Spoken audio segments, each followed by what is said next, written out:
മനോമേ Wachi പ്രതിഷ്ഠിതം ആവിരാവിർമയേധി വേദസ്യ മാണിസ്ഥാ ശ്രുതം may മാ പ്രഹാസി അനേനാധീതേന അഹോരാത്രാൻ സന്ദധാമി ഋതം വദിഷ്യാമി സത്യം വദിഷ്യാമി തന്മാമവതു തദ്വക്താരമവതു അവതു മാം അവതു വക്താരം അവതു വക്താരം. ഓം ശാന്തി ശാന്തി ശാന്തി.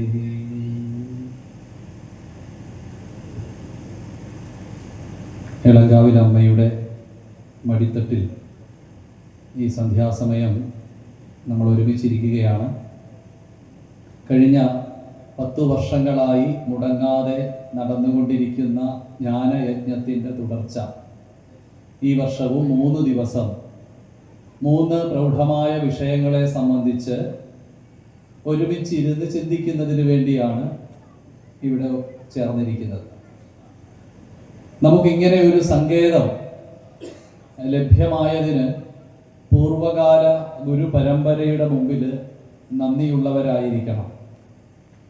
ശരിക്കും പറഞ്ഞാൽ കേരളം കടപ്പെട്ടിരിക്കുന്ന 3-4 മഹാഗുരുക്കന്മാരുണ്ട്. അതിലേറ്റവും പ്രധാനം അവതാര പുരുഷൻ എന്ന് നമ്മൾ ദശാവതാരത്തിൻ്റെ പട്ടികയിൽ ഉൾപ്പെടുത്തിയിട്ടുള്ള ഭാർഗവരാമനാണ്.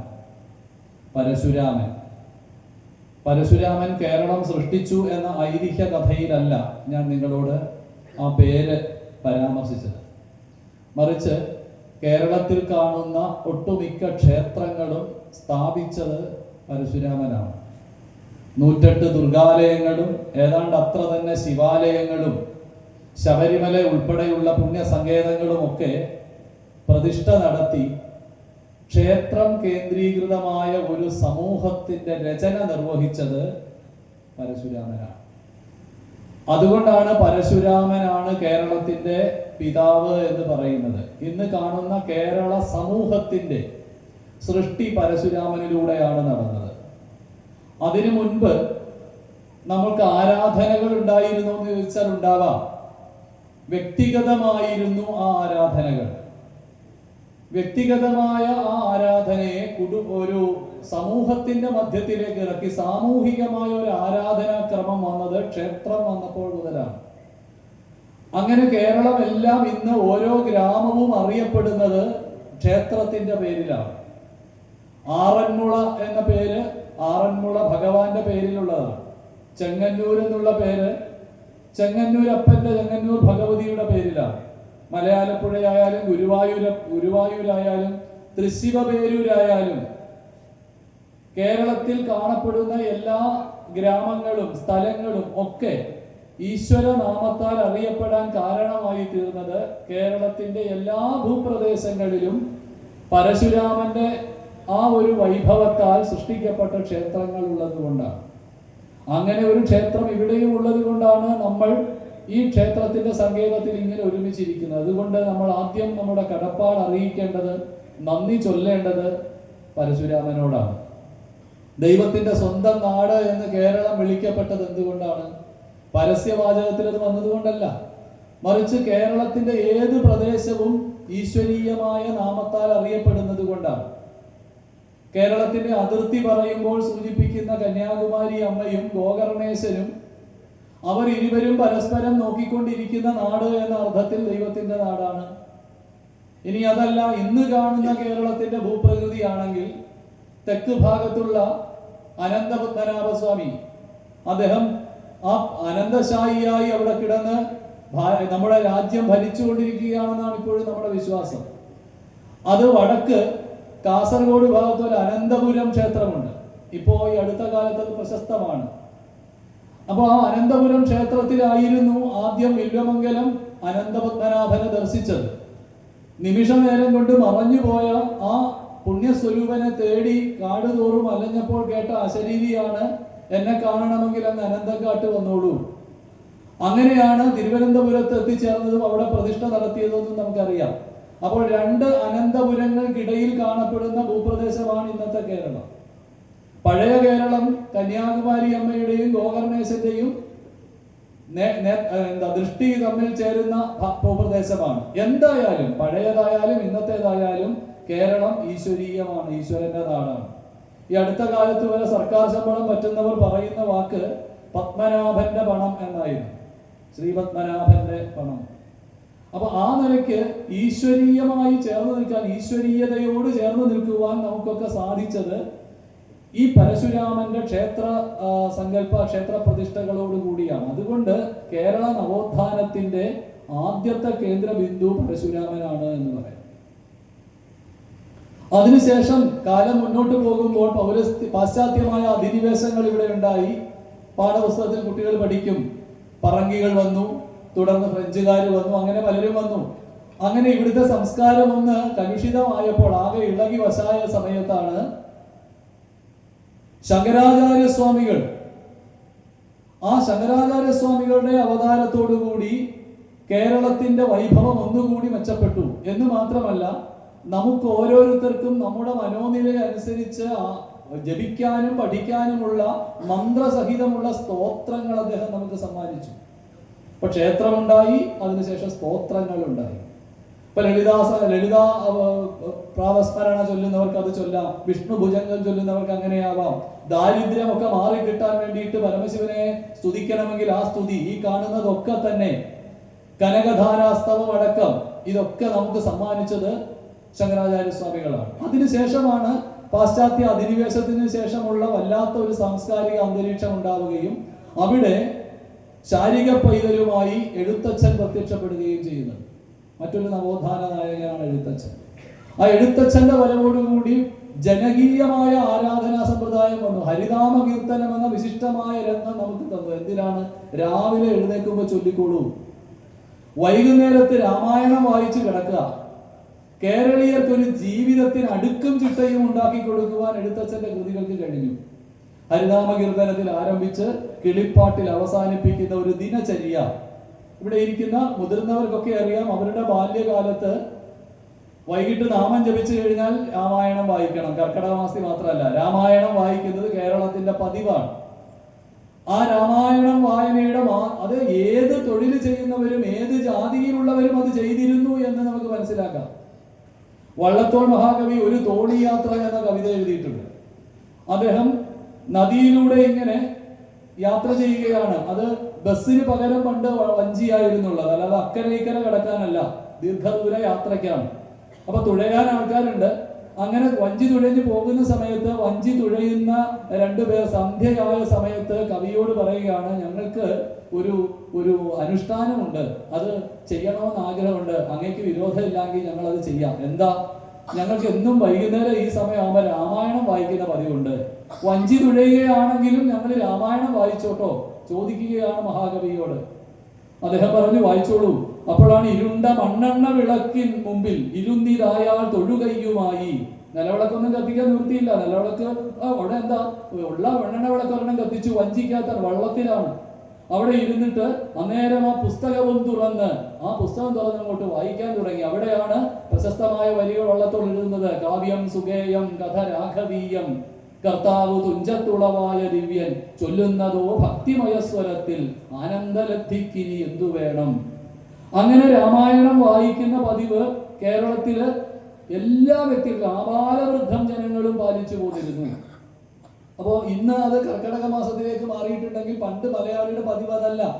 എന്നും രാമനോടൊപ്പം അല്പദൂരം സഞ്ചരിച്ചിട്ടേ കിടക്കൂ. ആലോചിച്ച് നോക്കൂ, ആദർശമൂർത്തിയായ രാമന്റെ ജീവിതത്തോടൊപ്പം സ്വന്തം ജീവിതത്തിന്റെ ഒരു നിമിഷത്തെ ചേർത്ത് വെച്ചിട്ട് മാത്രം കിടക്കുക വൈകുന്നേരം ആകുമ്പോൾ. അപ്പൊ നാളെ അതിന്റെ ബാക്കിയാണ്. അപ്പൊ എല്ലാവരും കൂടി ഇരുന്ന് ഇങ്ങനെ രാമകഥയും ഒക്കെ പറഞ്ഞ് രാമായണം വായിച്ച് അവസാനിപ്പിക്കും. അപ്പോൾ ഞാൻ സൂചിപ്പിച്ചത്, എഴുത്തച്ഛൻ നമുക്കൊരു ജീവിതക്രമം തന്നു. ഹരിനാമ കീർത്തനം രാവിലെ ഓംകാരമായ പൊരുൾ മൂന്നായി പിരിഞ്ഞുടനെ അങ്ങനെ ഹരിനാമ കീർത്തനം ചൊല്ലിക്കൊണ്ട് ആരംഭിച്ച് കിളിപ്പാട്ട് പാടി അവസാനിപ്പിക്കുന്ന ഒരു ദിനചര്യ എഴുത്തച്ഛൻ നമുക്ക് തന്നു. പിന്നീട് കാലം മുന്നോട്ട് പോയ സമയത്താണ് ജാതിയുടേതായ അതിഭീകരമായ ഒരു അവസ്ഥാന്തരം കേരളത്തിൽ സംഭവിച്ചതും കേരളത്തിൽ നിന്ന് ഈ ജാതീയതയെ ഇല്ലായ്മ ചെയ്യുന്നതിനുള്ള സാമൂഹ്യ നവോത്ഥാനം ഉണ്ടായതും ആ നവോത്ഥാനത്തിന്റെ നേതൃത്വം ഏറ്റെടുത്തുകൊണ്ട് ഋഷിവര്യനായ ശ്രീനാരായണ ഗുരുദേവൻ അവതരിച്ചതും അദ്ദേഹം നമുക്ക് നമ്മുടെ ആരാധനയെ ഭക്തിയോടും ജ്ഞാനത്തോടും ഒപ്പം ചേർത്ത് വെച്ചു. അദ്ദേഹം നമുക്ക് അറിവിലൂടെ നവോത്ഥാനം സാധ്യമാകുമെന്ന വലിയ ആശയം മുന്നിൽ വെച്ചു. അറിവാണ് പരിവർത്തനത്തിന്റെ അടിസ്ഥാനം. അറിവിലൂടെ അല്ലാതെയുള്ള മാറ്റങ്ങൾ, ഏതെങ്കിലും ഉത്തരവിലൂടെ വരുന്ന മാറ്റങ്ങളൊക്കെ ക്ഷണികമാണ്. നാളെ സർക്കാർ ഒരു ഉത്തരവ് ഇറക്കുകയാണെന്നിരിക്കട്ടെ, ഇങ്ങനെ ചെയ്യൂ, അങ്ങനെയുള്ള ഉത്തരവിന് കുറച്ച് നാളത്തെ വില ഉണ്ടാവുള്ളൂ. ജനത്തിന്റെ മനസ്സിലേക്ക് ഇറങ്ങിച്ചെല്ലുന്ന അറിവിലൂടെ മാറ്റം ഉണ്ടാവണം. കോടതി വിധിയിലൂടെയും അതുപോലെ തന്നെ പാർലമെന്റിൽ പാസ്സാക്കുന്ന നിയമനിർമ്മാണത്തിലൂടെയും ഒന്നുമല്ല ജനങ്ങളുടെ മനസ്സിൽ മാറ്റം വരേണ്ടത്, ബോധത്തിലൂടെയാണ്.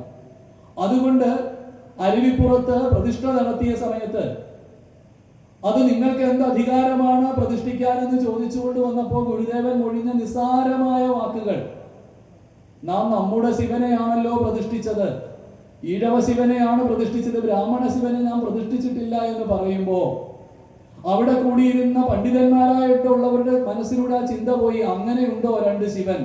ബ്രാഹ്മണ ശിവനെന്ന് ഈഴവ ശിവനെന്ന് രണ്ട് ശിവനുണ്ടോ? ഇല്ലല്ലോ. അപ്പൊ പരമ്പൊരുൾ ഒന്നേ രണ്ടില്ല. ആ പരമ്പൊരുളായ ഈശ്വരൻ രണ്ടില്ലാത്തപ്പോൾ പിന്നെ മനുഷ്യൻ ഉണ്ടാക്കിയതല്ലേ ജാതി? ഈശ്വരന്റെ മുമ്പിൽ ജാതി ഇല്ലല്ലോ. അപ്പോൾ ഈ ജാതി ചിന്തയുടെ അടിസ്ഥാനം തന്നെ തകർക്കുന്ന ആ അറിവാണ് ഗുരുദേവൻ അവിടെ പ്രതിഷ്ഠിച്ചത്. കേവലം ഒരു ശിവലിംഗമല്ല, മറിച്ച് ബോധത്തെയാണ് അവിടെ പ്രതിഷ്ഠിച്ചത്. അതുകൊണ്ടാണ് കേരളം ആകെ ആ ബോധത്തിന്റെ അലയൊലി ഉണ്ടായതും അടിമുടി ആ സാമൂഹ്യ പരിഷ്കരണം സാധ്യമായതും. നാം ആലോചിച്ച് നോക്കണം, ഇതിനൊക്കെ അടിസ്ഥാനമായി തീർന്നത് ഋഗ്വേദത്തിലെ ഒരു കൽപ്പനയാണ്. ആ കൽപ്പന എത്ര മനോഹരമാണെന്ന് ഓർക്കൂ. ബ്രാഹ്മണൻ മുഖമായും ക്ഷത്രിയൻ കരങ്ങളായും വൈശ്യൻ ഊരുക്കളായും ശൂദ്രൻ പാദങ്ങളായും നിലകൊള്ളുന്ന ഒരു സമൂഹ മനുഷ്യന്റെ ചിത്രം വരച്ചു വെച്ചു ഋഗ്വേദം. സമൂഹ മനുഷ്യന്റെ ചിത്രം. ഒരു മനുഷ്യന്റെ ആ ഏറ്റവും പ്രധാനപ്പെട്ട 4 ഭാഗങ്ങളെ 4 സമൂഹമാക്കി വെച്ചിട്ട് ഇതെല്ലാം കൂടെ ചേർന്നാണ്. എന്നിട്ട് പറഞ്ഞത് എന്താ? ഇതൊക്കെ ഈശ്വര സൃഷ്ടമാണ്. എത്ര കൃത്യമാണെന്ന് നോക്കൂ. ബ്രാഹ്മണൻ മുഖത്ത് നിന്ന് ജനിച്ചു ഈശ്വരന്റെ, ആയിക്കോട്ടെ, അതിനെ ആ ലക്ഷണത്തിൽ തന്നെ എടുത്താലും അതിന്റെ അർത്ഥം എന്താണ്? ബ്രാഹ്മണനും ക്ഷത്രിയനും വൈശ്യനും ശൂദ്രനും ഒരേപോലെ ഈശ്വര സന്തതിയാണ് എന്നല്ലേ? ഈശ്വരന്റെ സന്തതിയാണ്. അതും ഈശ്വരന്റെ പാദങ്ങൾക്കാണോ മുഖത്തിനാണോ പ്രാധാന്യം കൂടുതലെന്ന് ഭക്തന്മാരോട് ചോദിച്ചാൽ ഈശ്വരന്റെ പാദങ്ങളാണ് നമ്മൾ പ്രണമിക്കുക. ഗുരുപാദവും ഈശ്വരപാദവുമാണ് പ്രധാനം. പാദത്തിലാണ് സ്ഥിതി ചെയ്യുന്നത്. അതുകൊണ്ട് പാദജൻ എന്നുള്ളത് മോശപ്പെട്ട കാര്യമല്ല. അപ്പോൾ പാദത്തിൽ നിന്ന് ജനിച്ചത് കൊണ്ട് ശൂദ്രനെ അകറ്റി നിർത്തണമെന്ന് ആര് പറഞ്ഞു? ആരോ കേട്ടു, ആരൊക്കെയോ വിശ്വസിച്ചു, ആരൊക്കെയോ പിന്തുടർന്നു. അങ്ങനെയുണ്ടായ ഒരു അജ്ഞാനത്തിൽ നിന്നാണ് ഈ പറയുന്ന ജാതി ചിന്ത ഉണ്ടായത്. ഈ അജ്ഞാനത്തെ മാറ്റാൻ വേണ്ടത് എന്താ? വിജ്ഞാനമാണ്, ശാസ്ത്രമാണ്. ആ ശാസ്ത്ര സത്യം പകർന്നു കൊടുത്തുകൊണ്ട് ഗുരുദേവൻ നമ്മെ നേരിന്റെ പാതയിലൂടെ നയിച്ചു. ഞാൻ പറഞ്ഞു വന്നത് ഈ 4 മഹാപുരുഷന്മാരുടെയും പാദങ്ങളിൽ പ്രണമിച്ചുകൊണ്ട് വേണം നമ്മൾ നമ്മളുടെ ഇത്തരത്തിലുള്ള ജ്ഞാന സദസ്സുകൾ ആരംഭിക്കുവാൻ. കേരളത്തിന്റെ നവോത്ഥാനത്തെ ഇന്ന് കാണുന്ന അവസ്ഥയിലേക്ക് കൊണ്ടുചെന്ന് എത്തിച്ച 4 മഹാപുരുഷന്മാർ, 4 യുഗങ്ങളിൽ ജീവിച്ചിരുന്നവർ, പരശുരാമനും ശങ്കരാചാര്യസ്വാമികളും തുഞ്ചത്തെഴുത്തച്ഛനും ശ്രീനാരായണ ഗുരുദേവനും, ഇവരൊക്കെ ഒരു കാര്യത്തിൽ വ്യക്തത ഉണ്ടായിരുന്നവർക്ക്. എന്താണ്? നമ്മുടെ ഇവിടെയുള്ള സനാതന ധർമ്മം അത് സംരക്ഷിക്കപ്പെടേണ്ടതാണ്, അത് ചിതറിത്തെറിച്ച് നശിക്കേണ്ടതല്ല. ആ സനാതന ധർമ്മത്തെ നിലനിർത്തിക്കൊണ്ട് മുന്നോട്ട് പോകുമ്പോഴേ നമ്മുടെ സമാജത്തിനും ലോകത്തിനും മംഗളകരമായ ഭാവി ഉണ്ടാവുകയുള്ളൂ. അപ്പൊ ലോക കല്യാണകാരികളായി ലോകമംഗളത്തിന് വേണ്ടി, വിശ്വമംഗളത്തിന് വേണ്ടിയാണ് ഈ മഹാപുരുഷന്മാർ നിലകൊണ്ടത് എന്ന് നമുക്ക് മനസ്സിലാക്കാം. അപ്പോൾ അങ്ങനെയുള്ള ഈ പശ്ചാത്തലത്തിലാണ് 10 വർഷമായി ഈ ഇവരുടെയൊക്കെ അനുഗ്രഹത്തിന്റെ ഫലമായി നമുക്കിവിടെ ഇരിക്കുവാനും ഇങ്ങനെ സംവദിക്കുവാനും ഒക്കെ സാധിക്കുന്നത്. 10 വർഷമായി പ്രഭാഷണങ്ങൾ ഏതാണ്ട് ഏറ്റവും കുറഞ്ഞത് ഒരു 30 പ്രഭാഷണമെങ്കിലും കേട്ടവരായിരിക്കും ഇതിലിരിക്കുന്ന പലരും. അതിൻ്റെതായ വെളിച്ചം, മാറ്റം ഒക്കെ നമ്മുടെ സമൂഹത്തിൽ ഉണ്ടായിരുന്നു. ഇവിടെ മാത്രമല്ല, അനേകം സ്ഥലങ്ങളിൽ അങ്ങനെ പ്രഭാഷണങ്ങൾ ഇത് നടന്നു വരുന്നുണ്ട്. ക്ഷേത്ര ഉത്സവം എന്ന് പറയുന്നത് കേവലം പണച്ചെലവുള്ള മറ്റു പരിപാടികളുടെ കാര്യം മാത്രമല്ല. അത് വേണ്ടെന്നല്ല പറയുക, അതുണ്ട്. എന്നാൽ അതോടൊപ്പം തന്നെ ഒരു അല്പസമയം പ്രധാനപ്പെട്ട ചില വിഷയങ്ങളെ പഠിക്കണമെന്ന് ആഗ്രഹിച്ചിട്ട് അങ്ങനെയുള്ള സമൂഹം വളരെയധികം ശക്തമായി വന്നിരിക്കുന്നു. ആ അവശക്തമായതിന്റെ പ്രത്യക്ഷമായ ലക്ഷണങ്ങൾ നമുക്ക് കാണാം. അതിന്റെ ഒരു വലിയ ഉദാഹരണമാണ് ഇപ്പോൾ മാഘമാസത്തിൽ മാഘമഹാമഹം അവിടെ നടക്കാൻ പോകുന്നു, നടന്നു തുടങ്ങിക്കഴിഞ്ഞിരിക്കുന്നു. നമ്മുടെ കേരളത്തിലും അത്തരത്തിൽ ആർഷപാരമ്പര്യത്തോട് ചേർന്ന് നിൽക്കുന്ന കുംഭമേള ഇതാ വന്നു കഴിഞ്ഞു. അപ്പോൾ ഇതുവരെ നമ്മൾ മാമാങ്കം എന്ന് പറഞ്ഞ് കേട്ടതും പാട്ടുകളിലൂടെ അറിഞ്ഞതുമൊക്കെ ഏതോ രണ്ട് രാജാക്കന്മാർ തമ്മിൽ നടത്തിയ പടവെട്ടിന്റെയും കുടിപ്പകയുടെയും കഥയാണ് എന്നായിരുന്നു. എന്നാൽ അങ്ങനെയല്ല എന്നും മാഘമാസത്തിലെ മകം നക്ഷത്ര ദിവസത്തില് നമ്മൾ നടത്തിക്കൊണ്ടിരുന്ന പുണ്യമായ ഒരു സ്നാന പദ്ധതി ഒരു വലിയ അനുഷ്ഠാനപരമായ കാര്യമായിരുന്നുവെന്നും ഇന്ന് തിരിച്ചറിഞ്ഞത് ഇത്തരത്തിൽ അനേകം ക്ഷേത്രങ്ങളിൽ നടക്കുന്ന ജ്ഞാനയജ്ഞത്തിന്റെ ഫലമായിട്ടാണ്. അവിടെ ഒരു മണിക്കിണർ എന്ന് പറഞ്ഞൊരു കിണറുണ്ട്, ആലോചിച്ച് നോക്കണം. അതൊക്കെ നമ്മുടെ ചെറിയ പ്രായത്തിലുള്ള കുട്ടികൾ മുതൽ മനസ്സിലാക്കേണ്ടതാണ്. മണിക്കിണർ പലയിടത്തും ഉണ്ട്. ഈ മണിക്കിണർ എന്ന് പറഞ്ഞാൽ മണി എവിടെ നിന്ന് വന്നു? ഒരു സംശയവുമില്ല, സമയം എന്നർത്ഥത്തിലാണ്. സമയത്തെ അളക്കാൻ പണ്ട് പല മാർഗങ്ങൾ ഉണ്ടായിരുന്നതിൽ ഒന്നാണ് നിഴല് നോക്കി അളക്കുന്നത്. കൃത്യമായ സമയം, അല്ലാതെ വാച്ചിൽ കാണിക്കുന്ന സമയം പോരാ. കാലചക്രം തിരിഞ്ഞുകൊണ്ടിരിക്കുന്നതിലെ കൃത്യമായ സമയം കണ്ടെത്തുവാൻ ജ്യോതിശാസ്ത്ര ഗണിതശാസ്ത്ര പണ്ഡിതന്മാരായിരുന്ന കേരളീയർക്ക് സവിശേഷമായ സിദ്ധി ഉണ്ടായിരുന്നു. അങ്ങനെ അവർ ക്ഷേത്രത്തിന്റെ ഉത്സവം നടത്തുന്നതിനുള്ള കാര്യം തീരുമാനിക്കാൻ മറ്റുമൊക്കെ കൊടിമരത്തിന്റെ നിഴലെവിടെ വീഴുന്നുവെന്ന് നോക്കി നിശ്ചയിക്കുമായിരുന്നു. അതിനാണ് ആ ദേവതയുടെ ശ്രീകോവിലും കൊടിമരവും തമ്മിലുള്ള ബന്ധമൊക്കെ കണക്കാക്കിക്കൊണ്ടുള്ള ചില കൽപ്പനകളുള്ളത്. എന്തായാലും മണിക്കിണർ എന്നുള്ളത് മാഘമാസത്തിലെ മകനക്ഷത്രം എന്ന് വരുമെന്ന് മുൻകൂട്ടി കണ്ടുപിടിക്കാനുള്ള ഉപാധിയായിരുന്നു. അതിന്റെ നിഴൽ വീഴുന്നത് കിണറ്റിലെ വെള്ളത്തിലാണ്. അപ്പോഴാണ് ആ കൃത്യമായ ആ അടയാളം അവിടെ വരുമ്പോഴാണ് അത് ആ സമയമായി മുഹൂർത്തമാവുന്നത്. അപ്പോൾ അങ്ങനെ മുഹൂർത്തത്തെ നിശ്ചയിക്കുവാൻ വേണ്ടി കണക്കാക്കിയിരുന്ന മണിക്കിണർ ഇന്ന് നമ്മൾ ചരിത്രത്തിൽ പരിശോധിച്ചാൽ, ഗൂഗിളിൽ നമ്മളൊന്ന് സെർച്ച് ചെയ്യൂ മണിക്കിണർ, എന്താ പറയുക, സാമൂതിരിയുടെ പടയാളികൾ വള്ളുവക്കോനാതിരിയുടെ ചാവേറുകളെ അരിഞ്ഞു തള്ളുവാനുള്ള ഇടമായിരുന്നു എന്ന്. അപ്പൊ നോക്കൂ, ഒരു കാലത്തെ മഹാസത്യങ്ങളെ അല്ലെങ്കിൽ അത്ര കണ്ട് ശാസ്ത്രയുക്തി അനുസരിച്ച് മുന്നോട്ട് പോയിരുന്ന ആചരണങ്ങളെ ഒക്കെ തന്നെ പിൽക്കാലത്ത് വന്ന ഏതോ കെടുനീതികളാൽ തമസ്കരിക്കപ്പെട്ടതിന്റെ കഥയാണ്. അപ്പൊ ചുരുക്കം അതെല്ലാം വീണ്ടെടുത്തുകൊണ്ടിരിക്കുന്നു. ഇത്തരത്തിലുള്ള ജ്ഞാനയജ്ഞങ്ങളുടെ ഫലമായി മഹാമകം, അതായത് കുംഭമേളകൾ പുനർജനിക്കുന്നു. ശരിയായ ജ്ഞാനം പുതുതായിട്ട് വരാൻ പോകുന്നു. ഉണർന്നുകൊണ്ടിരിക്കുന്ന ഒരു സമുദായം നമുക്ക് ചുറ്റും ഉണ്ടായിക്കൊണ്ടിരിക്കുന്നു. ഇതിനൊക്കെ നമ്മൾ ഈ മഹാപുരുഷന്മാരോട് കടപ്പെട്ടിരിക്കുന്നു എന്നാണ് ആമുഖമായി സൂചിപ്പിച്ചത്. ഇന്നത്തെ വിഷയത്തിലേക്ക് വരാം. അർത്ഥവത്തായ ഒരു വിഷയമാണ് ആദ്യത്തെ ദിവസം മുന്നിൽ വെച്ചിരിക്കുന്നത്. ആദ്യത്തെ ദിവസം ഇത് തന്നെ വേണം. ഇനിയുള്ള ദിവസങ്ങളിൽ എന്തായാലും ആദ്യത്തെ ദിവസം നമ്മൾ ഇപ്പോഴാരാണോ അതിനെക്കുറിച്ച് തന്നെ ചിന്തിക്കണം. നമ്മൾ കുടുംബസ്ഥരാണ്, അതുകൊണ്ട് നമുക്ക് കുടുംബത്തെ കുറിച്ച് തന്നെ ചിന്തിക്കണം. കുടുംബം എന്താണ്, കുടുംബത്തിന്റെ പ്രത്യേകത എന്താണ്, നമ്മുടെ സനാതന ധർമ്മം അനുസരിച്ച് കുടുംബസങ്കല്പം എങ്ങനെയാണ്, ഇതിനെക്കുറിച്ചൊക്കെയാണ് നമുക്ക് പറയേണ്ടത്. അപ്പൊ എവിടെ നിന്ന് തുടങ്ങും എന്നുള്ളതാണ് ഒരു പ്രശ്നം. നമ്മുടെ ഇന്നത്തെ സാഹിത്യകാരന്മാരിൽ ശ്രേഷ്ഠനായ ആനന്ദ് എന്നൊരു എഴുത്തുകാരന്റെ ഒരു കൽപ്പിത കഥയിലെ ചില ഭാഗങ്ങൾ നിങ്ങളോട് പറയാം. സൂര്യൻ അദ്ദേഹം ലോകത്തുള്ള നടക്കുന്ന മുഴുവൻ കാര്യങ്ങളും കണ്ടുകൊണ്ട് രാവിലെ കിഴക്ക് നിന്ന് യാത്ര ആരംഭിച്ച് വൈകുന്നേരത്ത് സന്ധ്യയിൽ അസ്തമിക്കുന്നു. ഭൂമിയിലുള്ള സകല കാര്യങ്ങളും അദ്ദേഹം കാണുന്നു. കണ്ട കാര്യങ്ങളൊക്കെ അദ്ദേഹം ഉറക്കെ പറഞ്ഞുകൊണ്ടിരിക്കും. ഞാനിത് കണ്ടു എന്നിങ്ങനെ പറഞ്ഞുകൊണ്ടിരിക്കും. ഇത് കഥയാണ്. കഥയിൽ നിന്ന് പിന്നെ കാര്യത്തിലേക്ക് വരാം. ആനന്ദ് എഴുതിയ കഥയിലുള്ളതാണ്. അപ്പൊ സൂര്യൻ താൻ കണ്ട കാര്യങ്ങളൊക്കെ ഇങ്ങനെ മന്ത്രിച്ചുകൊണ്ടിരിക്കും. സൂര്യന്റെ മന്ത്രി അതൊക്കെ തന്നെ അന്നേരം ഓരോ ഇലയിലായിട്ട് എഴുതും. കണ്ടതെല്ലാം എഴുതി ആ ഒരു പാത്രത്തിലിടും. വൈകുന്നേരമാകുമ്പോൾ ഈ പാത്രം കൊണ്ടുവന്ന് ആ മുറിയിൽ വെക്കും. സൂര്യൻ ഒരു മിടുക്കനായ മകനുണ്ട്. ഈ മന്ത്രിക്ക് ഒരു മിടുക്കനായ മകനുണ്ട്.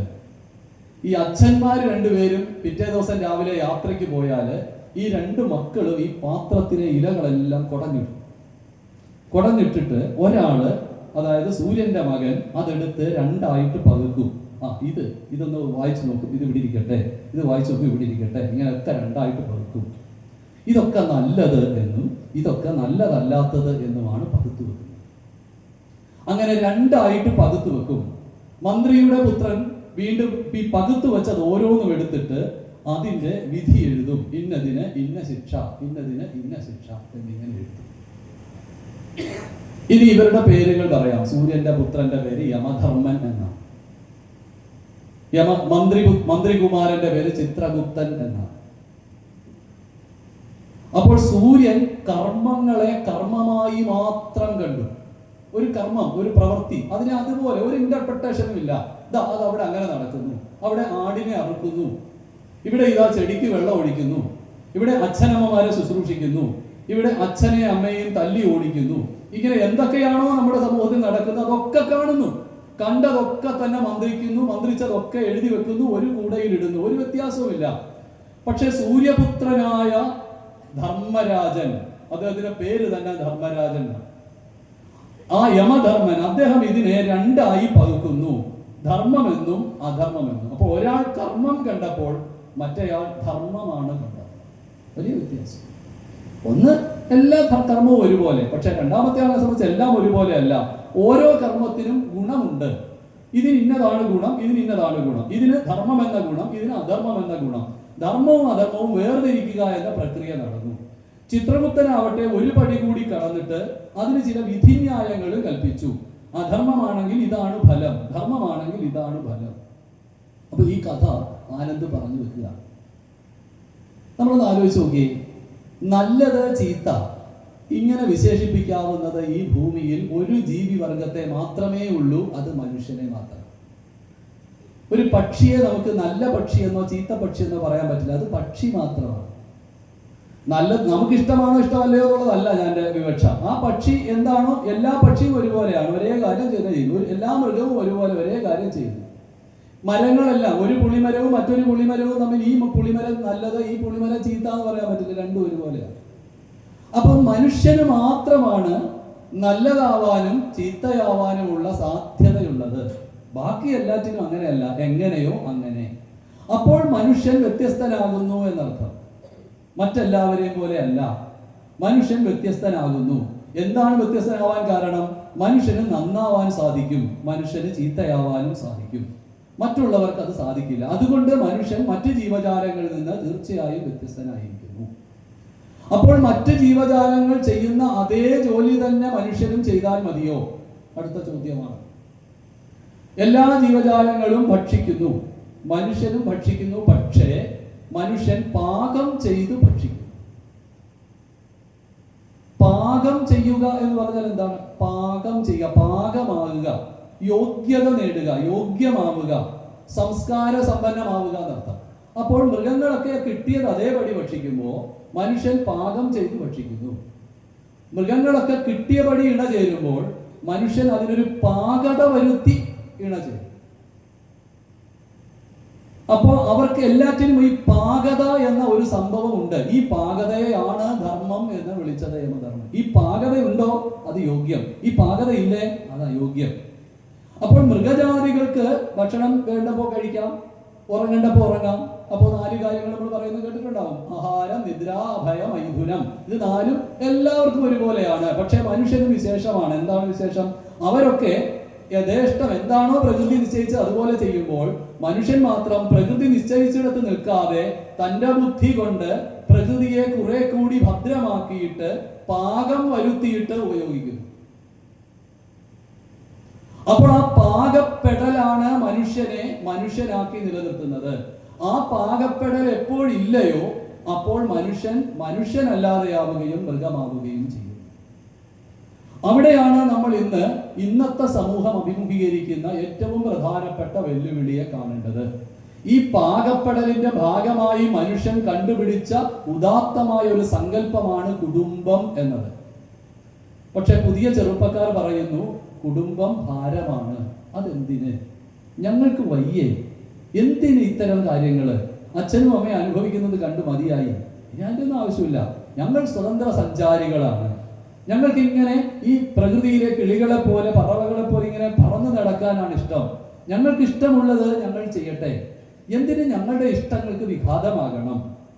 ഇത്തരത്തിലുള്ള സ്വതന്ത്ര ചിന്താഗതിയുടെ അനേകം ചോദ്യങ്ങൾ പല ഭാഗങ്ങളിൽ നിന്ന് ഇതിനു മുൻപ് കേട്ടിട്ടില്ലാത്ത വിധം ഉയരുന്നു.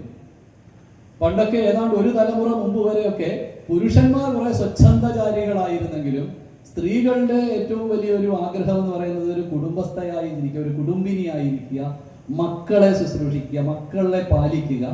ഇതൊക്കെ ഒരു സ്ത്രീയുടെ ഏറ്റവും വലിയ സാഫല്യം. ഞങ്ങളെ സംസ്കൃതം പഠിപ്പിച്ച ടീച്ചർ പറഞ്ഞൊരു കാര്യമുണ്ട്: പെണ്ണിനെ പ്രസവിക്കുമ്പോഴേ ശരിക്കും അമ്മയാകൂ. ടീച്ചർ പറഞ്ഞു, ടീച്ചറിന് 2 ആൺപിള്ളേരാണ്. ഞാൻ പൂർണ്ണമായിട്ട് അമ്മയായിട്ടില്ല. എപ്പോഴാണ് ഒരു പെൺകുട്ടിക്ക് ജന്മം നൽകുന്നത്? അപ്പോഴേ ഒരു സ്ത്രീയുടെ സ്ത്രീത്വം പൂർണ്ണമാവുള്ളൂ. അപ്പൊ സ്ത്രീയുടെ സ്ത്രീത്വം പൂർണ്ണമാവുന്നത് അമ്മ എന്ന അവസ്ഥയിൽ എത്തുമ്പോഴാണ്. അമ്മ എന്ന അവസ്ഥയിൽ എത്തണമെങ്കിൽ വിവാഹം കഴിക്കണം, കുടുംബജീവിതം നയിക്കണം, കുട്ടികൾ ഉണ്ടാവണം. അപ്പൊ ഈ കുട്ടികളെ പാലിക്കുക, ഇതൊക്കെ സ്ത്രീകളെ സംബന്ധിച്ച് വലിയ സംഭവമാണ്. പക്ഷെ അടുത്ത കാലത്ത് അവിടെ മാറി. അതൊന്നും വേണ്ട, വിവാഹം പരമാവധി നീട്ടിക്കൊണ്ടുപോവാ. ഇതിന് വേണ്ട 28, 30, 31 പോട്ടെ, പഠിക്കട്ടെ, ഞങ്ങൾക്ക് ജോലി കിട്ടട്ടെ, എക്സ്ക്യൂസുകൾ ധാരാളമുണ്ട്. അതിനുശേഷം എന്താ, എനിക്കായി എന്തിനു മറ്റുള്ളവരുടെ, നോക്കണം ചിന്താഗതി പോലെ, മറ്റുള്ളവരുടെ ദാസ്യപ്പണി ചെയ്യണം, മറ്റുള്ളവരുടെ തുണി കഴുകുക, മറ്റുള്ളവർക്ക് വേണ്ടി പാകം ചെയ്യുക, മറ്റുള്ളവരുടെ കുട്ടികളെ പ്രസവിക്കുക. ഇതൊക്കെ എൻ്റെ തോളത്ത് എന്തിനു വെച്ച് കിട്ടുന്നു? ഞാൻ ഈ ലോകത്ത് ജീവിക്കാൻ വന്നു, ഈ ലോകത്ത് ഞാൻ ജീവിക്കുന്നു, എനിക്ക് ഇഷ്ടമുള്ള പോലെ ജീവിക്കുന്നു. എനിക്കങ്ങനെ പൂർവികമായ ഭാരങ്ങളൊന്നും ആരോടുമില്ല, വിധേയത്വമില്ല. ഈ നിലയ്ക്കുള്ള സ്വതന്ത്ര സഞ്ചാരികളുടെ സ്വപ്നങ്ങളുമായി മുന്നോട്ട് പോകുമ്പോൾ അതിനനുകൂലമായ അനേകം പ്രത്യയശാസ്ത്രങ്ങളും ചുറ്റും കേൾക്കും, എല്ലായിടത്തും കേൾക്കും. അങ്ങനെയാണ്, ഇതൊക്കെ ഇങ്ങനെ അടിമത്തത്തെ സൃഷ്ടിക്കുവാൻ വേണ്ടി ഉണ്ടാക്കി വെച്ച ഏർപ്പാടുകളാണ് കുടുംബം. പുരുഷ മേധാവിത്വത്തിന്റെ കേന്ദ്രമാണ് കുടുംബം. അവിടെ അടിമകളാകണം, അതൊന്നുമല്ല. സ്ത്രീകൾക്ക് സ്വതന്ത്രമായി ജീവിക്കാൻ എന്നല്ല, സ്ത്രീ പുരുഷ വ്യത്യാസമില്ലാതെ ഈ സ്വതന്ത്രതാവാദം ശക്തമായി പ്രചരിക്കുന്നു. അതിന് പോഷിപ്പിക്കുന്ന ഘടകങ്ങളും ധാരാളമുണ്ട്. ഇവിടെയാണ് നമ്മൾ പരിശോധിക്കേണ്ടത്. മൃഗതുല്യമായി തീരുന്ന ഒരു ജീവിത രീതിയാണ് ഇവർ അഭിലഷിക്കുന്നത്. പല പല തരത്തിൽ ഇത് വന്നു കഴിഞ്ഞു. ഇപ്പൊ വിവാഹം കഴിക്കാതെ ഒരുമിച്ച് താമസിച്ചുകൂടെ? വിവാഹം കഴിക്കാതെ തന്നെ കുട്ടികളൊക്കെ ഉണ്ടായിക്കൂടെ? അവരുടെ ആർക്ക് ഉത്തരവാദിത്വം? അമ്മയ്ക്ക് മാത്രമാണ് ഉത്തരവാദിത്വം, അച്ഛന് ഉത്തരവാദിത്വം ഇല്ലേ? അച്ഛന് വേണ്ടാത്ത അമ്മയ്ക്കും വേണ്ട.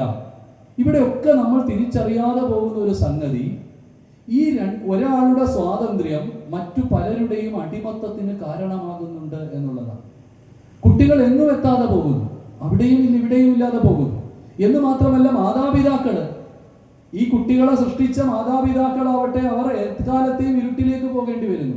അപ്പോൾ ഒരാളുടെ സ്വാതന്ത്ര്യം പലരുടെ അടിമത്തത്തിന് കാരണമാകുമെങ്കിൽ ആ സ്വാതന്ത്ര്യത്തെ ഏതളവിൽ നമുക്ക് സ്വാതന്ത്ര്യം എന്ന് വിളിക്കാം?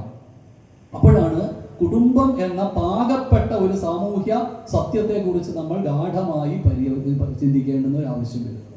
അപ്പൊ ധർമ്മം എന്ന ഉരകല്ലിൽ ഉരച്ചു നോക്കുമ്പോഴാണ് കുടുംബം എന്ന ജീവിതത്തിന് മൂല്യം ഉണ്ടാവുക. അപ്പൊ ധർമ്മം നമ്മളെ സംബന്ധിച്ചിടത്തോളം ഒന്നാമത്തെ പുരുഷാർത്ഥമാണ്. 4 പുരുഷാർത്ഥങ്ങൾ എന്ന് പറഞ്ഞു കേൾക്കും. ഒരുപക്ഷെ പല പ്രഭാഷണങ്ങളിൽ നിങ്ങൾ ഇത് കേട്ടിട്ടുണ്ടാവും. ജീവിതം എന്തിനാണ് എന്ന ചോദ്യത്തിന് ലഭിച്ച 4 ഉത്തരങ്ങളാണ് പുരുഷാർത്ഥങ്ങൾ. അതിൽ ഒന്നാമത് നമ്മൾ കണക്കാക്കിയത് ധർമ്മമെന്നാണ്, രണ്ടാമത് കണക്കാക്കിയത് പണമെന്നാണ് അർത്ഥം, മൂന്നാമത് കണക്കാക്കിയത് സുഖമെന്നാണ് കാമം, നാലാമത് കണക്കാക്കിയതിനൊക്കെ വിട്ടുപോകുന്ന മോക്ഷമാണ്. ഈ 4 ഉത്തരങ്ങൾ നമുക്ക് തരാനുണ്ടായിരുന്നു. എന്നാൽ ഭാരതമൊഴികെ ബാക്കിയുള്ള രാജ്യങ്ങൾക്ക് ജീവിതം എന്തിനാണ് എന്നുള്ള ചോദ്യത്തിന് 2 ഉത്തരങ്ങളെ ഉണ്ടായിരുന്നു. ആ 2 ഉത്തരങ്ങൾ അർത്ഥം, കാമം എന്നത് മാത്രമാണ്. അർത്ഥം എന്നാൽ സമ്പത്ത് എന്ന് പറയുമ്പോൾ പണം മാത്രമല്ല, അധികാരവും അതിനകത്ത് വരും. നമ്മൾ ആർജിച്ചെടുത്ത സകലതും, വിദ്യയാണെങ്കിൽ കൂടി അതും അതിനകത്ത് വരും. അപ്പൊ അർത്ഥം. സുഖം എന്ന് പറയുമ്പോൾ നമ്മൾ ഭക്ഷണം കഴിച്ച് സുഖിക്കുന്നത് മുതലുള്ള സകലമാന സുഖങ്ങളും, മയക്കുമരുന്ന് കഴിച്ച് സുഖിക്കുന്നത് വരെയുള്ള എല്ലാ സുഖങ്ങളും അതിൽ വരും. അപ്പോ അർത്ഥവും കാമവുമാണ് പ്രധാന പുരുഷാർത്ഥമെങ്കിൽ യാതൊരു സംശയവുമില്ല, ഇപ്പോൾ ഈ പറഞ്ഞ സ്വതന്ത്രതാവാദം 100% ശരിയാണ്. അർത്ഥവും കാമവുമാണ് പുരുഷാർത്ഥമെങ്കിൽ ജീവിതത്തിന്റെ ഉത്തരം, ശരിയായ ജീവിതം എന്താണ്, എന്തിനാണ് ജീവിതം, എന്തിനു വേണ്ടി മനുഷ്യൻ ഭൂമിയിൽ ജനിച്ചു എന്ന ചോദ്യത്തിന് ഉത്തരം പണം ഉണ്ടാക്കാനും അല്ലെങ്കിൽ സുഖിക്കാനുമാണ് എങ്കിൽ ഇപ്പോൾ പറയുന്ന ഉത്തരം, ഇവർ കണ്ടെത്തിയ ഉത്തരം 100% ശരിയാണ്. പക്ഷെ അത് അങ്ങനെയാണോ എന്നുള്ളതാണ് പ്രശ്നം. ഇന്ന് നമ്മൾ ഇവിടെ ഇരിക്കുവാൻ തന്നെ കാരണക്കാരായിരിക്കുന്ന അനേകം ആൾക്കാരുണ്ട്. 2 ലക്ഷം കോടി മനുഷ്യർ ഇതിനോടകം ഭൂമിയിൽ ജീവിച്ചു എന്നാണ് കണക്ക്. 2 ലക്ഷം കോടി മനുഷ്യർ ഈ കഴിഞ്ഞ ഏതാനും ലക്ഷം വർഷങ്ങളോടെ ഭൂമിയിൽ ജീവിച്ചു. ഇവരൊക്കെ ജീവിച്ച കാലത്ത്, തുടങ്ങിയ കാലത്ത് ഇതുപോലെ അല്ല. ഇന്ന് തുടങ്ങിയ കാലത്ത് ഗുഹയിലായിരുന്നു, മരമുലിയോ അല്ലെങ്കിൽ നാണം മറയ്ക്കാതെ ഒക്കെ ആയിരുന്നു സഞ്ചരിച്ചിരുന്നത്. അവിടെ നിന്ന് ഇന്ന് വെൽ ഡ്രസ്ഡ് ആയിട്ട് നല്ല കാറിൽ വന്ന് ഇവിടെ ഇറങ്ങി ഇരുന്ന് ഈ പ്രഭാഷണം കേൾക്കുന്നുണ്ടെങ്കിൽ, ഈ കഴിഞ്ഞ ഇത്രയും യുഗങ്ങളായിട്ട് നിങ്ങൾ ഈ നേടിയെടുത്ത സൗഭാഗ്യങ്ങൾക്കൊക്കെ പിന്നിൽ പലരും അവനവനു വേണ്ടി അല്ലാതെ തപസ് ചെയ്തിട്ടുണ്ട്. തപസ് എന്ന് ഞാൻ പറയുന്നത് കാട്ടിൽ പോയി ജട വളർത്തി നടത്തുന്ന തപസ്സല്ല. ഒരുപാട് കഷ്ടപ്പാടുകൾ ഒരുപാട് പേര് ചെയ്തിട്ടുണ്ട്. നമ്മൾ ഇന്ന് ഉച്ചയ്ക്ക് ഭക്ഷണം കഴിച്ചതിന്റെ പിന്നിലുള്ള തപസ് ആലോചിച്ചോളൂ. കർഷകർ അവന് വേണ്ടി മാത്രമല്ലാതെ വിളയിച്ചെടുത്ത അന്നത്തിന്റെ ഒരു ഭാഗം കൊണ്ടാണ് നമ്മൾ കഴിച്ചത് എന്ന് വേണ്ട. നമ്മളുടെ ജീവിതത്തെ ഈ നിലയ്ക്ക് നിലനിർത്തുവാൻ വേണ്ടിയിട്ട് എത്രയധികം ശാസ്ത്രജ്ഞന്മാർ അവരുടെ സേവനങ്ങളെ സമർപ്പിച്ചിട്ടുണ്ട്. ലൂയി പാസ്റ്റർ എന്ന് കേട്ടിട്ടുണ്ടാവും, ചെറിയ ക്ലാസ്സിലെ കുട്ടികളൊക്കെ കേട്ടിട്ടുണ്ടാവും. ലൂയി പാസ്റ്റർ പേപ്പട്ടി കടിച്ചാൽ ഉടനെ ഓടിച്ചെന്ന് നമ്മൾ ആശുപത്രിയിൽ നിന്ന് ഒരു മരുന്ന് വാങ്ങി കുത്തിവെക്കും. പുക്കിളിന് ചുറ്റും കുത്തിവെക്കണം, അല്ലെങ്കിൽ തോളത്ത് കുത്തിവെക്കണം. അത്ര ദിവസം കൊണ്ട് അത് മാറും. പിന്നെ ആ പേബാധ നമ്മുടെ മരണത്തിന് കാരണമാവാതിരിക്കുന്നു. ആരാണ് കണ്ടുപിടിച്ചത്? ലൂയി പാസ്റ്ററാണ് കണ്ടുപിടിച്ചത്. എങ്ങനെയാണ് അദ്ദേഹം കണ്ടുപിടിച്ചത്? വെറുതെ പുസ്തകവും ബുക്കും എടുത്തിരുന്ന് എഴുതി കണക്ക് കൂട്ടി കണ്ടുപിടിച്ചതല്ല.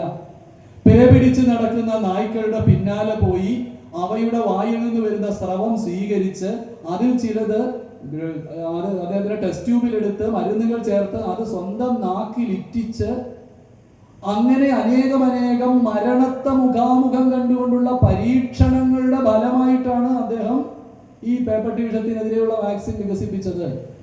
അങ്ങനെ ഒന്ന് അദ്ദേഹം വികസിപ്പിക്കുമ്പോൾ എനിക്ക് പണം വേണം, എനിക്ക് സുഖം വേണമെന്ന് മാത്രമായിരുന്നു ലൂയി പാസ്റ്റർ ചിന്തിച്ചതെങ്കിൽ നമ്മളെ പട്ടി കടിക്കുമ്പോൾ നമുക്ക് രക്ഷയില്ലാതായിപ്പോയി. നമ്മളൊക്കെ ഈ കയ്യിൽ ഉപയോഗിക്കുന്ന മൊബൈൽ ഫോണിനകത്തൊരു ബാറ്ററി ഉണ്ട്. ആ ബാറ്ററി ഉണ്ടാക്കാൻ വേണ്ടിയിട്ട് 6 വർഷം ഊണും ഉറക്കവും ഒഴിച്ച് കഷ്ടപ്പെട്ടു എന്നാണ് 2018 കെമിസ്ട്രിക്ക് നോബൽ പ്രൈസ് കിട്ടിയ ശാസ്ത്രജ്ഞൻ പറഞ്ഞത്. 6 വർഷത്തെ രാത്രി പകലില്ലാതെ കഷ്ടപ്പെട്ടതിന്റെ ഫലമായിട്ടാണ് ഇത് ഉണ്ടാക്കാനുള്ള മെറ്റൽ, അതിന്റെ കോമ്പിനേഷൻ, അതിൽ ചേർക്കേണ്ട കാര്യങ്ങൾ അദ്ദേഹത്തിന് വെളിവായി കിട്ടിയത്. നമുക്ക് വളരെ നിസ്സാരം എടുത്ത് ഉപയോഗിക്കാം. അദ്ദേഹം ഈ 6 വർഷം എനിക്ക് പണം മതി, എനിക്ക് സുഖം മതി എന്ന് ചിന്തിച്ചു പോയിരുന്നെങ്കിൽ നമുക്ക് ആർക്കും സുഖിക്കാൻ സാധിക്കുമായിരുന്നു. അപ്പോൾ ഞാൻ പറഞ്ഞത് അനേകം ആൾക്കാരുടെ തപസ്സിന്റെ ഫലമായിട്ടാണ് നമ്മൾ ജനിച്ചിരിക്കുന്നത് എന്ന ബോധം വേണം. ഒരു ചെറിയ ഉദാഹരണം കൂടെ, ചെറിയ കുട്ടികളുള്ളതായതുകൊണ്ട് മനസ്സിലാക്കാൻ എളുപ്പത്തിന് വേണ്ടി കഥ പറയുന്നതാണ്.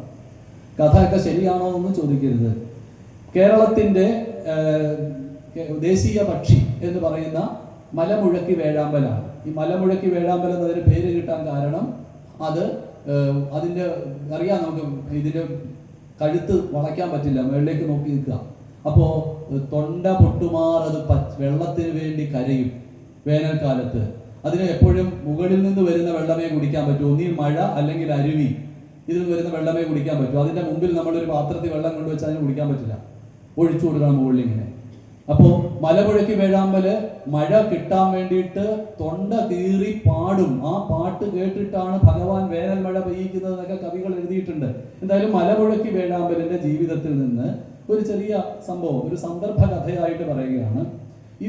ഇതിങ്ങൾക്ക് കുഞ്ഞുങ്ങൾ ഉണ്ടാവുന്നത്, മുട്ട വിരിഞ്ഞ് അട വിരിഞ്ഞ് കുഞ്ഞുങ്ങൾ ഉണ്ടാവുന്ന കാലം വേനൽക്കാലമാണ്.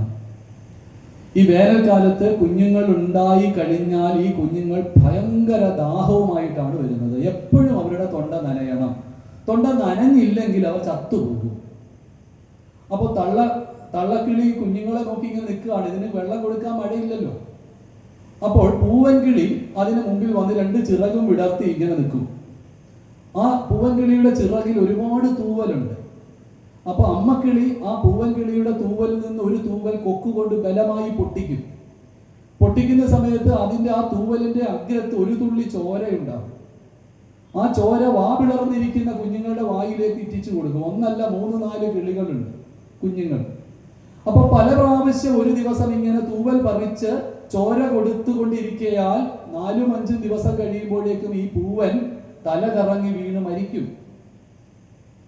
അങ്ങനെ ഈ പൂവൻ മരിച്ചിക്കാറായി വീണ് കഴിയുമ്പോൾ എന്തോ ഒരു ഉൾപ്രേരണ കൊണ്ട് വേറൊരു പൂവൻ പക്ഷി അവിടെ വന്ന് ചിറക് വിടർത്തി നിൽക്കും. എന്തിന്? അതിന്റെ തൂവൽ വലിച്ചു പറിച്ച് ഈ കുഞ്ഞുങ്ങളുടെ തൊണ്ട നനയ്ക്കുവാൻ വേണ്ടിയിട്ട്. അങ്ങനെ വളർന്നു വരുന്ന 3 4 മലമുഴക്കി വേഴാമ്പലിന്റെ പുതിയ തലമുറ ഉണ്ടാവുമ്പോഴേക്കും 2 3 ആൺവർഗത്തിൽപ്പെട്ട പക്ഷികൾ കഥാവശേഷരായിട്ടുണ്ടാവും. എന്തുകൊണ്ടാണ് ഒരു പൂവൻ കിളി അതിന്റെ കുഞ്ഞല്ലാഞ്ഞിട്ട് കൂടി അവിടെ ചിറക് വിടർത്തി നിൽക്കുന്നത് എന്ന് ചോദിച്ചാൽ ഒന്നേ ഉള്ളൂ ഉത്തരം. അത് ഈ അവസ്ഥയിൽ എത്തുന്നതിന് വേറെ ആരോ ഇതുപോലെ ചോര കൊടുത്തിട്ടുണ്ട്. അതിന് തിരിച്ചു കൊടുക്കേണ്ടത് ആവശ്യമായിരുന്നു. ഈ കാര്യം മാത്രം ചിന്തിച്ചാൽ മതി. നമ്മൾ ഇപ്പോൾ നമ്മളായിരിക്കുന്നതിന് മുമ്പ് നമ്മൾ വെറും ഒരു മാംസപിണ്ഡമായിരുന്ന അവസ്ഥയിൽ നിന്ന് ഇന്ന് കാണുന്ന അവസ്ഥ വരെ നമ്മൾ വന്നിട്ടുണ്ടെങ്കിൽ അത് മറ്റുള്ളവർ പണമോ സുഖമോ നോക്കാതെ തപസ് ചെയ്ത് നമ്മളെ പോറ്റിയത് കൊണ്ടാണ്. അത് ചെറിയ കുട്ടിയെ അച്ഛനമ്മമാർ പോറ്റുന്നത് മാത്രമല്ല, ആകെ മനുഷ്യ സമൂഹത്തെ നമുക്ക് മുമ്പേ പോയ മനുഷ്യ സമൂഹം പോറ്റിയത് കൊണ്ട് കൂടിയാണ്. അതാണ് ഞാനിവിടെ തപസ് എന്ന് ഉദ്ദേശിച്ചത്. ഈ തപസ്സിന്റെ ഫലമായിട്ടാണ് നമ്മൾ വന്നത് എന്നുള്ളത് കൊണ്ട് നമുക്കും ചെയ്തു തീർക്കുവാൻ ചില കടമകളും കടപ്പാടുകളും കർത്തവ്യങ്ങളും ഉണ്ട്.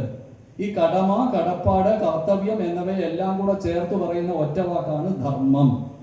അപ്പോൾ ധർമ്മം ചെയ്യാതെ ഇരുന്നാൽ ഇനി ഈ ഭൂമിയിൽ ജീവനേ സാധ്യമല്ലാതെയാകും. അതുകൊണ്ട് നമ്മൾ ഇതുവരെ വന്നത് ഇവിടെ വെച്ച് അവസാനിപ്പിക്കാൻ പറ്റില്ല. ഇനിയും തുടരണമെങ്കിൽ നമ്മൾ ധർമ്മം ചെയ്തേ മതിയാകൂ. അപ്പോൾ എന്താണ് ധർമ്മം എന്ന ചോദ്യത്തിന് ഒറ്റ വാക്കിൽ ഉത്തരം ഇതേ ഉള്ളൂ: ഞാനല്ല പ്രധാനം, മറ്റുള്ളവരാണ്. ഏതൊരു കാര്യത്തിലും നമ്മൾ ഇങ്ങനെ കാണുന്നിരിക്കട്ടെ, ഞാനല്ല, മറ്റുള്ളവരാണ്.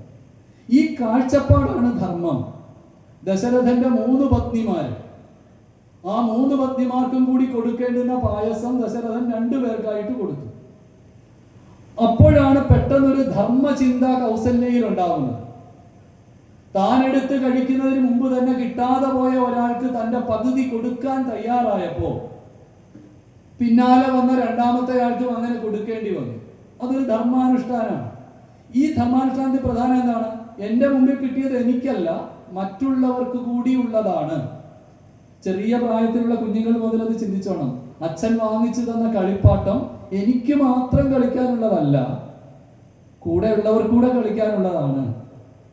എൻ്റെ മുമ്പിൽ വിളമ്പി വെച്ചിരിക്കുന്ന ഭക്ഷണം എനിക്ക് ഉരുട്ടി കഴിക്കാനുള്ളത് മാത്രമല്ല എന്ന് പഠിപ്പിക്കാൻ വേണ്ടിയാണ് അമ്മമാരൊക്കത്തെടുത്ത് വെച്ചിട്ട് വെളിയിലിറങ്ങി കാക്കയെ കാക്കയെ കൂടെ ഇവിടെ ചൊല്ലിക്കുന്നത്. നീ നിന്റെ പാത്രത്തിൽ നിന്ന് ചോറുണ്ണുമ്പോ അന്വേഷിക്കണം ഏതെങ്കിലും കൂട്ടിലിരിക്കുന്ന കിളിയുടെ കുഞ്ഞിന് തീറ്റിയുണ്ടോ എന്ന്. അപ്പോൾ ഈ ഒരു ധർമാനുഷ്ഠാനം, അതായത് ഞാനല്ല പ്രധാനം, എന്റെ കാര്യം വിടൂ, എന്നെക്കാളും പ്രധാനമായ ഒരു വസ്തു, ഗൗരവമുള്ള ഒരു വസ്തു പുറത്തുണ്ട്. ആ പുറത്തുള്ള ഗൗരവമുള്ള വസ്തുവിനെ മറന്നിട്ട് ഞാൻ എൻ്റെ കാര്യം മാത്രം നോക്കിയാൽ പോരാ. ഈ തിരിച്ചറിവാണ് ധർമ്മം. ഈ ധർമ്മത്തിന്റെ സ്ഥാനത്താണ് ധർമ്മത്തെയാണ് ഭാരതീയർ മുഖ്യ സ്ഥാനത്ത് പ്രതിഷ്ഠിച്ചത്. ബാക്കി എന്തായാലും വേണ്ടില്ല, ധർമ്മം വിട്ടൊരു കളിക്ക് നമ്മളില്ല. ആലോചിച്ചു, ഈ ധർമ്മചിന്ത എത്രത്തോളം ഇന്ന് നമ്മളിലുണ്ട്. ഇവിടെയാണ് കുടുംബസങ്കല്പം ഉൾപ്പെടെയുള്ള മുഴുവൻ സംഗതികളുടെയും പ്രാധാന്യം വരിക. ഇപ്പോൾ നമ്മൾ ശ്രീനിവാസന്റെ ഒരു സിനിമ കണ്ടിട്ടുള്ളവരുണ്ടാവും. ഇപ്പോൾ ശ്രീനിവാസൻ അന്തരിച്ച മഹാനായ പ്രതിഭാശാലിയായ നടൻ. അദ്ദേഹത്തിന്റെ ഏതാ സിനിമ എന്നൊന്നും എനിക്ക് ഓർമ്മ വരുന്നില്ല. ജയറാമും ശ്രീനിവാസനും 2 പേരും ജീവിക്കാൻ നിവൃത്തിയില്ലാത്തതായിട്ട് നടക്കുന്ന ഒരു സിനിമയാണ്. ഭക്ഷണം കഴിക്കാൻ വേണ്ടി 2 പേരും ഒരു ഹോട്ടലിൽ കയറി. ആ ഹോട്ടലിൽ കയറുമ്പോൾ ഭക്ഷണം കഴിക്കാൻ എളുപ്പമാകാനൊരു മാർഗം ഈ ജയറാം കണ്ടുപിടിച്ചായിരുന്നു. അതനുസരിച്ച് റോഡിൽ അതിൽ നടന്നു പോയപ്പോൾ അവിടെ നിന്ന് കിട്ടിയ ഒരു പാറ്റായ എടുത്ത് കൈവച്ചിരുന്നു. ഭക്ഷണമെല്ലാം കഴിച്ചു കഴിഞ്ഞ് ഈ പാറ്റായെ പ്ലേറ്റിലിട്ടിട്ട് ഹോട്ടലുകാരനോട് തട്ടിക്കയറുന്നത്, നിങ്ങൾ ഈ പാറ്റായ വിളമ്പിയിരിക്കുന്നത്, ഞാൻ നിങ്ങൾക്കെതിരെ കേസ് കൊടുക്കും. എന്തിനാ? പൈസ കൊടുക്കാതിരിക്കാനുള്ള അടവിനാണ്. ഈ സമയത്ത് നിഷ്കളങ്കനായ ശ്രീനിവാസൻ ചോദിക്കുന്ന ഒരു ചോദ്യം, അല്ല രാമചന്ദ്ര, അത് നീ ഓടയിൽ നിന്ന് പിടിച്ച പാറ്റയല്ലേ? അല്ലേ? ഈ നിഷ്കളങ്കത നമുക്കുണ്ടോ എന്നാണ് എൻ്റെ ചോദ്യം. ഇത് ധർമ്മമാണല്ലോ, അല്ലേ? സത്യം പറയുന്നുള്ള ധർമ്മമാണല്ലോ. അവിടെ നമ്മൾ പെട്ടെന്ന് ആ ജയറാം അവതരിപ്പിച്ച ക്യാരക്ടറിന്റെ മനോഭാവത്തിലേക്ക് മാറുന്നു. കാരണം അവിടെ അങ്ങനെ ആയാലേ ജയിക്കാൻ പറ്റൂ, അങ്ങനെ ആയാലേ നമുക്ക് ഭക്ഷണം കിട്ടൂ. ഇതൊരു തന്ത്രമാണ്. ഈ തന്ത്രത്തിൽ നമ്മൾ ജയിക്കണം. നമ്മൾ ആ ഭാഗത്തേക്ക് പോകുമ്പോൾ അവിടെ ഹാസ്യ കഥാപാത്രമായി പോകുന്നു ധർമ്മം. ഒരു ഹാസ്യ കഥാപാത്രം ഇങ്ങനെ ഒന്നും പിടികിട്ടാത്തവർ, അല്ല രാമചന്ദ്ര, അത് നീ ഓടയിൽ നിന്ന് പിടിച്ച പാറ്റയല്ലേ? അവിടെ പിന്നെ നടക്കുന്ന സംഭവങ്ങളൊക്കെ നമ്മൾ കാണുന്നു. അപ്പോൾ ധർമ്മത്തിന് മുഖ്യ സ്ഥാനത്തുണ്ടായിരുന്നതിൽ നിന്ന് ഹാസ്യപ്രധാനമായ ഒരു സ്ഥാനത്തേക്ക് ധർമ്മം മാറി. ധർമ്മത്തിന് ആര് നോക്കുന്നു? അർത്ഥമാണ് ബലവാൻ. അർത്ഥമുള്ളവരെല്ലാം ഉണ്ടാവും. മാനം കെട്ടും പണം നേടിക്കൊണ്ടാൽ മാനക്കേട് ആ പണം നീക്കിക്കൊള്ളും. അത്ര ഗംഭീരമാണ്. ഇന്നത്തെ കാലത്തെ കൂടെ കണ്ടിട്ടായിരിക്കും അന്ന് അമ്മമാരെ അത്ര നാടോടിപ്പാട്ടുണ്ടാക്കിയത്. എന്തായാലും വേണ്ടില്ല, പണമുണ്ടോ അവൻ ഗംഭീരായി. അപ്പൊ ഈ കാഴ്ചപ്പാട് നോക്കണം. ധർമ്മം അടിസ്ഥാനമായി വന്നിരുന്ന ഒരു സങ്കല്പത്തിൽ നിന്ന് അർത്ഥകാമങ്ങൾ അടിസ്ഥാനമായ മറ്റൊരു സങ്കല്പത്തിലേക്ക് നമ്മുടെ മനസ്സ് മാറിയതാണ് വിഷയം. അങ്ങനെ മനസ്സ് മാറാതെ ഇരുന്ന മഹാപുരുഷന്മാരുടെ കഥകൾ ആവർത്തിച്ച് പഠിപ്പിച്ചുകൊണ്ടാണ് നമ്മൾ നമ്മുടെ മക്കളെ കുടുംബത്തിൽ ജീവിക്കാൻ പഠിപ്പിച്ചത്. ഹരിശ്ചന്ദ്ര മഹാരാജാവിനെ നമ്മൾ അവതരിപ്പിച്ചു. എന്താണ് ഹരിശ്ചന്ദ്ര മഹാരാജാവ്? സത്യത്തിന് വേണ്ടി സ്വന്തം ജീവിതം പോലും വേണ്ടെന്ന് വെക്കും. ചുടലക്കാട്ടിൽ ശവത്തിന് കാവൽക്കാരനായിരിക്കുന്ന ജോലിയിലേക്ക് ഭാരതത്തിന്റെ ചക്രവർത്തി മാറിപ്പോയി. എന്തിന്? സത്യം എന്ന ഒരു പുരുഷാർത്ഥത്തെ, ഒരു ധർമ്മത്തെ പാലിക്കുന്നതിന് വേണ്ടിയിട്ട്. ആലോചിച്ച് നോക്കണം, ആ കഥയൊക്കെ നോക്കണം. ഗാന്ധിജി ആക്കിയത് അതാണ്. മോഹൻദാസ് കരംചന്ദ് ആയിരുന്ന ബാലൻ ഈ നാടകം കാണാൻ പോയതോടെയാണ് ആകെ മാറിയത്. അപ്പൊ തന്റെ ജീവിതത്തിൽ ഒരു ദർശനം ഉണ്ടായി. എന്ത് ദർശനം? ഈ ഹരിശ്ചന്ദ്രനെ പോലെ ഞാനൊരു സത്യവാനായി മാറും. അപ്പോൾ ഹരിശ്ചന്ദ്രന്റെ കഥ നമ്മളെ പഠിപ്പിക്കുന്നു, ശിവി ചക്രവർത്തിയുടെ കഥ നമ്മളെ പഠിപ്പിക്കുന്നത്. അതുപോലെ സിദ്ധാർത്ഥ രാജകുമാരൻ ബുദ്ധനായ സമയത്തുള്ള കഥ നമ്മളെ പഠിപ്പിക്കുന്നതൊക്കെ എന്താണ്? ഞാനല്ല പ്രധാനം, ഞാനല്ല, അവരാണ്. അവർക്ക് എന്തിന്? നമ്മുടെ ഭാഷയിൽ പോലും അതുണ്ട്. ഇംഗ്ലീഷ് ഭാഷയില് ഞാൻ എന്ന് പറയാൻ ഒറ്റ അക്ഷരം മാത്രമാണ് ഐ. അതെപ്പോഴും വലിയ അക്ഷരത്തിൽ എഴുതണം നിർബന്ധമാണ്. അത് ചെറിയ അക്ഷരത്തിലായാൽ പോലെ. എന്നാൽ യു എഴുതുമ്പോഴോ ചെറിയ അക്ഷരമാകും, വലിയ അക്ഷരമാകും. ഹി എഴുതുമ്പോഴോ ചെറിയ അക്ഷരമാകും, വലിയ അക്ഷരമാകും. അപ്പോൾ പാശ്ചാത്യ സംസ്കാരം ഞാൻ എന്ന അവസ്ഥയ്ക്ക് കൊടുത്തിരിക്കുന്ന വിലയാണത്. എപ്പോഴും ഓൾവേസ് ക്യാപിറ്റൽ, എപ്പോഴും തൊപ്പിവെച്ച വലിയ ഞാൻ എന്ന് മാത്രമല്ല, അവരുടെ വ്യാകരണം ഒക്കെ ഇപ്പൊ എത്രത്തോളം അറിയാന്നറിയില്ലെങ്കിലും ഫസ്റ്റ് പേഴ്സൺ എന്ന് പറയുന്നത് ഐ ആണ്. വി ഇതാണ് first person. Second person you, അതുപോലെ you. Third person he, she, it. ഇംഗ്ലീഷിൽ പറയുന്ന സംഭവമാണ്, കൊച്ചുകുട്ടികളൊക്കെ പഠിച്ചിട്ടുണ്ടാവും. അപ്പോ ഇവിടെ നമ്മൾ ചിന്തിക്കേണ്ടത്, ഒരു ആപ്പിളാണ് കിട്ടിയതെങ്കിൽ അത് ഞാൻ കഴിക്കുകയേ ഉള്ളൂ, വേറെ ആർക്കും കൊടുക്കാൻ പറ്റില്ല. 2 ആപ്പിൾ കിട്ടിയെങ്കിൽ ആദ്യത്തേത് ഞാൻ കഴിച്ചിട്ട് രണ്ടാമത്തത് നിനക്ക് തരും. 3 ആപ്പിൾ കിട്ടിയെങ്കിൽ ഒരെണ്ണം ഞാൻ കഴിച്ചിട്ട് രണ്ടാമത്തത് നിനക്ക് തന്നിട്ട് മൂന്നാമത്തേത് ഇവിടെ ഇല്ലാത്ത മറ്റേയാളിന് മാറ്റി വെക്കും. ഇതാണല്ലോ ഫസ്റ്റ് പേഴ്സൺ ഞാൻ, second person U, third person he, she or it. പക്ഷെ മലയാളത്തിലോ സംസ്കൃതത്തിലോ ഇന്ത്യൻ ഭാഷകൾ എടുത്താൽ, ഇന്ത്യൻ ഭാഷകളിലെ പ്രഥമ പുരുഷ സർവനാമം അവൻ, അവൾ, അത് ആണ്. നോക്കണം, സംസ്കാരം ഭാഷയിലൂടെയും പ്രതിഫലിക്കും. അപ്പൊ നമ്മുടെ വീക്ഷണം എന്താ? അവൻ, അവൾ, അതാണ് പ്രഥമ പുരുഷൻ. മധ്യമ പുരുഷനോ? യു, നീ. ഉത്തമ പുരുഷൻ, അതിന് ശേഷം എടുക്കുന്നതാണ് ഞാൻ. ഏറ്റവും അവസാനമേ ഞാൻ വരുന്നുള്ളൂ, ഞാൻ ആദ്യം ഇല്ല. അവിടെ അതാണ് കൈകേയിക്ക് പാതി കൊടുത്തിട്ട് ബാക്കി പാതി കൗസല്യ എടുക്കുന്നത് പോലെ, ആദ്യം നിനക്ക് തേന തെത്തേന ഭുഞ്ചീത, മറ്റുള്ളവർക്ക് കൊടുക്കാനുള്ളത് കൊടുത്തിട്ട് മാത്രം കഴിക്കൂ എന്ന ഈശാവാസ്യ മന്ത്രം ഒക്കെ ഇതിനകത്ത് ചേർന്ന് വരും. അപ്പോ അങ്ങനെ എനിക്ക് ഉള്ളത് അവസാനം എന്ന് കണക്കാക്കുന്ന സങ്കല്പമാണ് മലയാളത്തില് എന്നല്ല ഇന്ത്യൻ ഭാഷകളിൽ ഒട്ടാകെ ഉള്ളത്. അപ്പോൾ ഇന്ത്യക്ക് പുറത്തുള്ള ഭാഷകളിൽ കാണുന്ന പാശ്ചാത്യ സംസ്കാരത്തിന്റെ പ്രതിഫലനമാണ് അവരുടെ ഭാഷ. അപ്പോൾ അവിടെ എപ്പോഴും ഞാനാണ് പ്രാധാന്യം, എനിക്കാണ് പ്രാധാന്യം. പക്ഷെ ഇവിടെ അങ്ങനെയല്ല. ഇവിടെ മൂന്നാമത്തെ ആളിനാണ്, അവരാണ് പ്രാധാന്യം. അതുകൊണ്ട് എന്താണ് ധർമ്മം എന്ന് ചോദിച്ചാൽ ഒറ്റ വാചകത്തിൽ ഉത്തരം ഇതാണ്: എന്നെക്കുറിച്ചുള്ള ആ ചിന്തയല്ല, മറിച്ച് മറ്റുള്ളവരെ കുറിച്ചാണ് പ്രാധാന്യം. മറ്റുള്ളവർക്ക് നല്ലത് വരണം. ഇത് ശ്രീനാരായണ ഗുരുദേവൻ വളരെ ഭംഗിയായിട്ട് നമുക്ക് പറഞ്ഞു തന്നു. ധർമ്മം എന്താണ്? അവനവൻ ആത്മസുഖത്തിനാചരിക്കുന്നവ അപരന്നു സുഖത്തിനായി വരേണം. ചൊല്ലാനൊക്കെ എളുപ്പമാണ്. പക്ഷെ ഞാനിവിടെ എൻ്റെ വീടിന് മുമ്പിൽ മതിൽ കെട്ടുന്നത് അപ്പുറത്തുള്ള ആൾക്ക് വണ്ടി കൊണ്ടുപോകാൻ തടസ്സമായിട്ടാകരുത് എന്നും അതിനർത്ഥമാണ്. അവിടെയാണ് പ്രശ്നം വരുന്നത്. ചൊല്ലാനും പാടാനും ഒക്കെ നമുക്ക് ഇഷ്ടമാണ്. പക്ഷെ എൻ്റെ സ്ഥലത്ത് ഞാൻ മതിൽ കെട്ടുന്നത് നിങ്ങൾക്ക് നോക്കേണ്ട കാര്യം എന്താ? അങ്ങനെ ഉണ്ട്. കാരണം എന്താ? അവനവൻ ആത്മസുഖത്തിനാചരിക്കുന്നവ അപരന് കൂടി സുഖത്തിനായിട്ട് വരണം. അപരന് ദ്രോഹത്തിനായി വരരുത്. അങ്ങനെ വരുമ്പോൾ ചില വിട്ടുവീഴ്ച ചെയ്യണം. എന്താണ്? എൻ്റെ മതിലിന്റെ സ്ഥാനത്ത് നിന്ന് മാറി ഒരു ഇഞ്ച് ഭൂമി ഇങ്ങോട്ടൊന്ന് തിരിച്ചാൽ മതി, അവന്റെ വണ്ടി അതിൽ സുഖമായിട്ട് പൊക്കോളും. പക്ഷെ അത് എൻ്റെ ഭൂമിയാണ്, എൻ്റെ ഭൂമിയാണ്. ഈ എൻ്റെ എന്ന് പറയുന്നതിന് എത്രത്തോളം പിടുത്തമുണ്ട്? ബസ്സേ കയറാൻ നേരത്ത് നമ്മളൊരു തൂവാലയോ കൊടയോ എന്തെങ്കിലും വണ്ടിക്കകത്തോട്ട് വെക്കും, സീറ്റ് ബുക്ക് ചെയ്യാൻ. എന്നിട്ട് അവിടെ വന്ന് പറയും ഇത് എൻ്റെ സീറ്റാണ്. എത്ര നേരത്തേക്ക്? 15 മിനിറ്റ് നേരത്തെ യാത്രയ്ക്ക് വേണ്ടി മാത്രം അതെൻ്റെതാണ്.